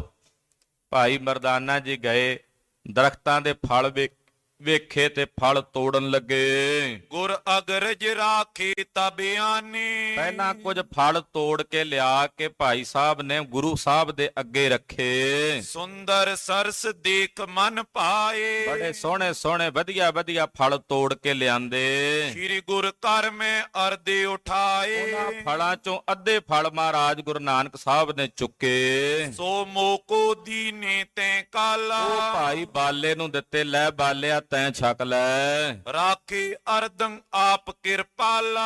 ਅੱਧੇ ਫਲ ਸਤਿਗੁਰੂ ਜੀ ਨੇ ਆਪਣੇ ਕੋਲ ਰੱਖ ਲਏ। ਮਰਦਾਨਾ ਤੋਰੇ ਸੋ ਖਾਵਤ। ਭਾਈ ਮਰਦਾਨਾ ਜੀ ਕਹਿੰਦੇ ਮਹਾਰਾਜ ਤੁਸੀਂ ਛਕੋ, ਮੈਂ ਆਪਣਾ ਪ੍ਰਬੰਧ ਉਧਰ ਆਪੇ ਕਰ ਲੈਣਾ। ਭਾਈ ਸਾਹਿਬ ਗਏ, ਤਾਜੇ ਤਾਜੇ ਫਲ ਤੋੜੀ ਜਾਂਦੇ ਦਰਖਤਾਂ ਨਾਲੋਂ ਤੇ ਨਾਲੇ ਛਕੀ ਜਾਂਦੇ ਹਨ। ਸਾਧ ਸੁਦਾਸਮ ਅਧਿਕ ਅਗਾਵਤ। ਫਲ ਵੀ ਕਾਹਦੇ, ਕਿਆ ਆਨੰਦ ਸੀ। ਕਹਿੰਦੇ ਮਾਨੋ ਜਿਵੇਂ ਅੰਮ੍ਰਿਤ ਹੀ ਛਕ ਰਹੇ ਹੁਣ, ਇਹੋ ਜਿਹੇ ਫਲ ਸਨ। ਦੋਹਰਾ ਛੋਰ ਸਕੇ ਨੈ ਖਾਏ ਬੋ ਗਰ ਲੋ ਉਦਰੰ ਪੂਰ। ਕਹਿੰਦੇ ਭਾਈ ਮਰਦਾਨਾ ਜੀ ਫਲ ਛਕੀ ਜਾਂਦੇ ਗਲੇ ਤੱਕ ਪੇਟ ਭਰ ਗਿਆ, ਪਰ ਮਨ ਨਹੀਂ ਰੱਜਿਆ। ਮਨ ਕਹਿੰਦਾ ਦੋ ਕੁ ਹੋਰ ਛਕ ਲਈਏ, ਇੱਕ ਅੱਧਾ ਹੋਰ ਛਕ ਲਈਏ। ਕਹਿੰਦੇ ਮਨ ਨਹੀਂ ਪਿਆ ਰੱਜਦਾ, ਸਵਾਦ ਇੰਨਾ ਫਲਾਂ 'ਚ। ਗਲ ਤਾਂ ਹੀ ਕਹਿੰਦੇ ਪੇਟ ਭਰ ਲਿਆ, ਕੰਠ ਤਾਂ ਹੀ, ਫਿਰ ਵੀ ਮਨ ਨਹੀਂ ਕਰਦਾ ਵੀ ਫਲ ਖਾਣੇ ਛੱਡੀਏ। ਤੋਰ ਚੀਰ ਮੈਂ ਪਾਏ ਕਛ ਬਾਂਦੇ ਸਵਾਦੰਗ ਪੂਰ। ਕਹਿੰਦੇ ਪੇਟ ਭਰ ਗਿਆ ਨਾ, ਦੋ ਸੇਰ ਫਲ ਤੋੜ ਕੇ ਤੇ ਆਪਣੇ ਪੱਲੇ 'ਚ ਬੰਨ ਲਏ ਵੀ ਚਲੋ ਜਦੋਂ ਆਹ ਖਾਧੇ ਥੱਲੇ ਜੇ ਹੋ ਜਾਣਗੇ ਫਿਰ ਆ ਹੋਰ ਛਕ ਲਾਂਗੇ। ਉਹ 2-4 ਸੇਰ ਪੱਲੇ ਦੇ ਵਿੱਚ ਤੋੜ ਕੇ ਹੋਰ ਬੰਨ ਕੇ ਆਪਣੇ ਨਾਲ ਲੈ ਲਏ। ਜੋ ਪਈ ਬੈਸਿਓ ਗੁਰ ਸਮੀਪ ਸੋ ਆਨਾ। ਸਤਿਗੁਰੂ ਜੀ ਦੇ ਪਾਸ ਆ ਕੇ ਭਾਈ ਸਾਹਿਬ ਜੀ ਬੈਠ ਗਏ। ਬਿਗਸਤ ਬੋਲੇ ਮਇਆ ਨਿਦਾਨਾ। ਮਹਾਰਾਜ ਜੀ ਹੱਸ ਪਏ ਭਾਈ ਮਰਦਾਨੇ ਵੱਲ ਵੇਖ ਕੇ ਪਾਤਸ਼ਾਹ ਹੱਸਦਿਆਂ ਹੋਇਆਂ ਬੋਲੇ, ਜੇ ਨਾ ਅਘਾਇਓ ਔਰੇ ਲੀਜੈ। ਮਹਾਰਾਜ ਜੀ ਕਹਿੰਦੇ ਮਰਦਾਨਿਆਂ ਜੇ ਰਜੇਵਾ ਨਹੀਂ ਹੋਇਆ ਤੇ ਆ ਸਾਡੇ ਕੋਲੇ ਪਏ ਆ, ਹੋਰ ਲੈ ਲੈ। ਪਾਤਸ਼ਾਹ ਹੱਸਦਿਆਂ ਕਹਿੰਦੇ ਜੇ ਨਹੀਂ ਰੱਜਿਆ, ਜੇ ਗੱਲ ਨਹੀਂ ਬਣੀ ਹਾਲੇ ਮਰਦਾਨਿਆਂ, ਤੇ ਆ ਲੈ ਹੋਰ ਲੈ ਲੈ। ਮਨ ਭਾਵਨ ਸੇ ਖਾਵਨ ਕੀਜੈ। ਤੇ ਮਨ ਭਾਉਂਦੇ ਖਾ ਰੱਜ ਕੇ। ਸ਼੍ਰੀ ਪ੍ਰਭ ਮੈਂ ਬੋਰਿਓ ਅਗਾਈ। ਭਾਈ ਮਰਦਾਨਾ ਜੀ ਕਹਿੰਦੇ ਹੱਥ ਜੋੜ ਕੇ, ਮਹਾਰਾਜ ਹੁਣ ਤਾਂ ਬਸ ਰੱਜ ਗਿਆ, ਤ੍ਰਿਪਤ ਹੋ ਗਿਆ। ਖਾਵਨ ਤ੍ਰਿਸ਼ਨਾ ਸਕਲ ਮਿਟਾਈ। ਮਹਾਰਾਜ ਹੁਣ ਤਾਂ ਕੋਈ ਇੱਛਾ ਨਹੀਂ ਰਹੀ ਖਾਣ ਦੀ, ਹੁਣ ਤਾਂ ਖਾਣ ਦੀ ਤ੍ਰਿਸ਼ਨਾ ਹੀ ਨਹੀਂ ਰਹੀ ਮਹਾਰਾਜ ਜੀ, ਇੰਨਾ ਰੱਜ ਗਿਆ ਹਾਂ। ਜੇ ਅਬਰਾਵਰ ਕੀ ਰੁਚੀ ਦੇਵਨ। ਪਰ ਮਹਾਰਾਜ ਤੁਸੀਂ ਦਿਆਲੂ ਹੋ, ਮਹਾਰਾਜ ਕਿਰਪਾਲੂ ਹੋ, ਰਹਿਮਤਾਂ ਦੇ ਸਾਗਰ ਹੋ, ਤੇ ਜੇ ਕਿਰਪਾ ਦੇ ਘਰ ਵਿੱਚ ਆ ਕੇ ਤੁਸੀਂ ਚਾਹੁੰਦੇ ਹੋ ਦੇਣੇ, ਮਹਾਰਾਜ ਜੀ ਜੇ ਤੁਸੀਂ ਦਇਆ ਦੇ ਘਰ ਚ ਆਏ ਹੋ, ਰਹਿਮਤ ਦੇ ਘਰ ਵਿੱਚ ਆਏ ਹੋ, ਜੇ ਦੇਣਾ ਚਾਹੁੰਦੇ ਹੋ, ਇੱਕ ਦੋਏ ਦਿਓ ਖਾਵੋ ਕਰ ਲੇਵਨ। ਤੇ ਮਹਾਰਾਜ ਜੀ ਦੇ ਦਿਓ, ਇੱਕ ਦੋ ਫਲ ਤੁਹਾਡੇ ਹੱਥਾਂ ਦੇ ਉਹ ਵੀ ਛਕ ਲੈਨੇ ਆ ਬੈਠੇ ਮਹਾਰਾਜ। ਭਾਈ ਮਰਦਾਨਾ ਜੀ ਕਹਿੰਦੇ, ਮਹਾਰਾਜ ਜੀ ਹੱਸਦਿਆਂ ਕਹਿੰਦੇ ਮਰਦਾਨਾ ਕੋਈ ਕਸਰ ਮਸਰ ਹੈ ਤਾਂ ਹੋਰ ਲੈ ਲੈ। ਮਹਾਰਾਜ ਜੀ ਰੱਜ ਗਿਆ, ਤ੍ਰਿਪਤ ਹੋ ਗਿਆ, ਪਰ ਤੁਸੀਂ ਦਿਆਲੂ ਹੋ, ਜੇ ਕਿਰਪਾ ਦੇ ਘਰ ਵਿੱਚ ਆ ਕੇ ਦੇਣਾ ਚਾਹੁੰਦੇ ਹੋ ਤੇ ਮਹਾਰਾਜ ਦੇ ਦਿਓ, ਇੱਕ ਦੋ ਹੀ ਦਿਓ, ਜੇ ਜ਼ਿਆਦਾ ਨਾ ਦਿਓ। ਤੇ ਤੁਹਾਡੇ ਹੱਥਾਂ ਦੇ ਮਹਾਰਾਜ ਜੀ ਲੈ ਕੇ ਇੱਥੇ ਬੈਠੇ ਨਾਲੇ ਬਚਨ ਕਰ ਲੈਨੇ ਆ ਤੁਹਾਡੇ ਨਾਲ, ਨਾਲੇ ਛਕ ਲੈਨੇ ਆ। ਨਿਜ ਘਰ ਸੋ ਗੁਰ ਫਰ ਜੁਗ ਦੀਨੇ। ਮਹਾਰਾਜ ਜੀ ਨਾਲੇ ਹੱਸੀ ਜਾਣ, ਮੁਸਕਰਾਈ ਜਾਣ, ਤੇ ਦੋ ਫਲ ਮਹਾਰਾਜ ਜੀ ਨੇ ਚੁੱਕ ਕੇ ਭਾਈ ਮਰਦਾਨੇ ਦੇ ਹੱਥਾਂ ਵਿੱਚ ਦਿੱਤੇ। ਲੈ ਕਰ ਤਬਈ ਖਾਵਨ ਕੀਨੇ। ਭਾਈ ਮਰਦਾਨਾ ਜੀ ਫਲ ਛਕਦੇ, ਮਹਾਰਾਜ ਜਿਹੜੇ ਉਹ ਤੋੜ ਕੇ ਖਾਦੇ ਉਹਨਾਂ 'ਚ ਇੰਨਾ ਸਵਾਦ ਨਹੀਂ ਸੀ ਜਿਹੜੇ ਆ ਤੁਹਾਡੇ ਹੱਥਾਂ ਵਾਲੇ ਫਲਾਂ ਵਿੱਚ ਸਵਾਦ ਹੈ ਮਹਾਰਾਜ। ਇਹ ਤਾਂ ਵਾਕਈ ਅੰਮ੍ਰਿਤ ਹੋ ਗਏ ਹਨ। ਖਾਣੇ ਕੀ ਰੁਚ ਉਦਰ ਅਗਾਇਓ। ਮਨ 'ਚ ਹਾਲੇ ਵੀ ਇੱਛਾ ਵੀ ਹੋਰ ਖਾ ਲਵਾਂ, ਪਰ ਮਹਾਰਾਜ ਜੀ ਬੇਬਸੀ ਹੋ ਗਈ ਹੈ, ਹੁਣ ਪੇਟ ਭਰ ਗਿਆ, ਹੁਣ ਅੰਦਰ ਜਾਂਦੇ ਨਹੀਂ ਪਏ, ਪਰ ਮਨ ਕਹਿੰਦਾ ਵੀ ਹੋਰ ਖਾ ਲਵਾਂ। ਤੈ ਛਿਨ ਬੋਰੂ ਬੈਨ ਅਲਾਇਓ। ਸਤਿਗੁਰੂ ਸੱਚੇ ਪਾਤਸ਼ਾਹ ਜੀ ਮਹਾਰਾਜ ਜੀ ਦੇ ਕੋਲ ਬੈਠੇ ਬੋਲੇ, ਦੋਹਰਾ ਸਾਧ ਸੁਦਾ ਸਮ ਫਲ ਮధుਰ ਇਹਾਂ ਕੋਨ ਇਨ ਖਾਏ। ਮਹਾਰਾਜ ਜੀ ਇੰਨੇ ਸਵਾਦੀ ਫਲ ਨੇ ਇੱਥੇ, ਇੰਨੇ ਪਿਆਰੇ ਫਲ ਦਰਖਤਾਂ ਨੂੰ ਲੱਗੇ ਐ, ਮਹਾਰਾਜ ਇਹਨਾਂ ਨੂੰ ਕੌਣ ਖਾਂਦਾ ਹੋਵੇਗਾ ਇੱਥੇ? ਇਹ ਜੰਗਲ 'ਚ ਲੱਗੇ ਆ, ਕੋਈ ਬੰਦਾ ਨਹੀਂ ਦਿਸਦਾ, ਬੰਦੇ ਦੀ ਜਾਤ ਨਜ਼ਰ ਨਹੀਂ ਆਉਂਦੀ, ਇਹ ਫਲ ਕੌਣ ਖਾਂਦਾ ਹੋਵੇਗਾ ਇੱਥੇ? ਕਿਦੋਂ ਬਾਦ ਏ ਜਾਵਈ ਮਾਨਵ ਕੋ ਨਾ ਦਿਸਾਏ। ਮਹਾਰਾਜ ਬੰਦਾ ਕੋਈ ਦਿਸਦਾ ਨਹੀਂ ਇੱਥੇ, ਤਾਂ ਫਲ ਵਿਅਰਥ ਹੀ ਜਾਂਦੇ ਹੋਣਗੇ ਮਹਾਰਾਜ, ਕੋਈ ਖਾਂਦਾ ਹੀ ਨਹੀਂ ਹੋਣਾ। ਮਹਾਰਾਜ ਮੈਨੂੰ ਤਾਂ ਵੇਖ ਹੌਲ ਪੈਂਦੇ ਵੀ ਇੰਨੇ ਫਲ ਵਿਅਰਥ ਹੀ ਜਾਂਦੇ ਆ ਇੱਥੇ, ਏਦਾਂ ਹੀ ਡਿੱਗ ਕੇ ਗਲ ਗੁਲ ਜਾਂਦੇ ਹੋਣੇ ਆ ਮਹਾਰਾਜ। ਜੇ ਕੋਈ ਖਾਂਦਾ ਹੀ ਨਹੀਂ ਤੇ ਫਿਰ ਇਹਨਾਂ ਦਾ ਕੀ ਫਾਇਦਾ ਇੱਥੇ? ਚੌਪਈ ਗੁਰ ਕਹਿ ਜੇ ਨੈ ਖਾਵਨ ਵਾਰੋ। ਮਹਾਰਾਜ ਜੀ ਕਹਿੰਦੇ ਮਰਦਾਨਿਆਂ ਜੇ ਖਾਣ ਵਾਲੇ ਨਾ ਹੁੰਦੇ ਇੱਥੇ, ਕਿਉਂ ਉਪਜਤ ਏ ਹਿਰਦੇ ਵਿਚਾਰੋ। ਇਹ ਵਿਚਾਰ ਕਰ ਫਿਰ ਰੱਬ ਬਣਾਉਂਦਾ ਕਿਉਂ ਏ, ਪੈਦਾ ਕਿਉਂ ਕਰਦਾ ਜੇ ਖਾਣ ਵਾਲੇ ਨਾ ਹੁੰਦੇ? ਜੇ ਖਾਣ ਵਾਲੇ ਹੈਣ ਤਾਂ ਹੀ ਰੱਬ ਨੇ ਬਣਾਏ ਆ ਨਾ, ਇਹ ਪੈਦਾ ਵੀ ਤਾਂ ਹੀ ਕੀਤੇ ਆ। ਜਿੱਥੇ ਪਰਮੇਸ਼ਰ ਨੇ ਜੀਵ ਪੈਦਾ ਕੀਤੇ ਉੱਥੇ ਪਹਿਲਾਂ ਉਹਨਾਂ ਦੀ ਰੋਜੀ ਪੈਦਾ ਕੀਤੀ ਹੈ ਅਕਾਲ ਪੁਰਖ ਨੇ,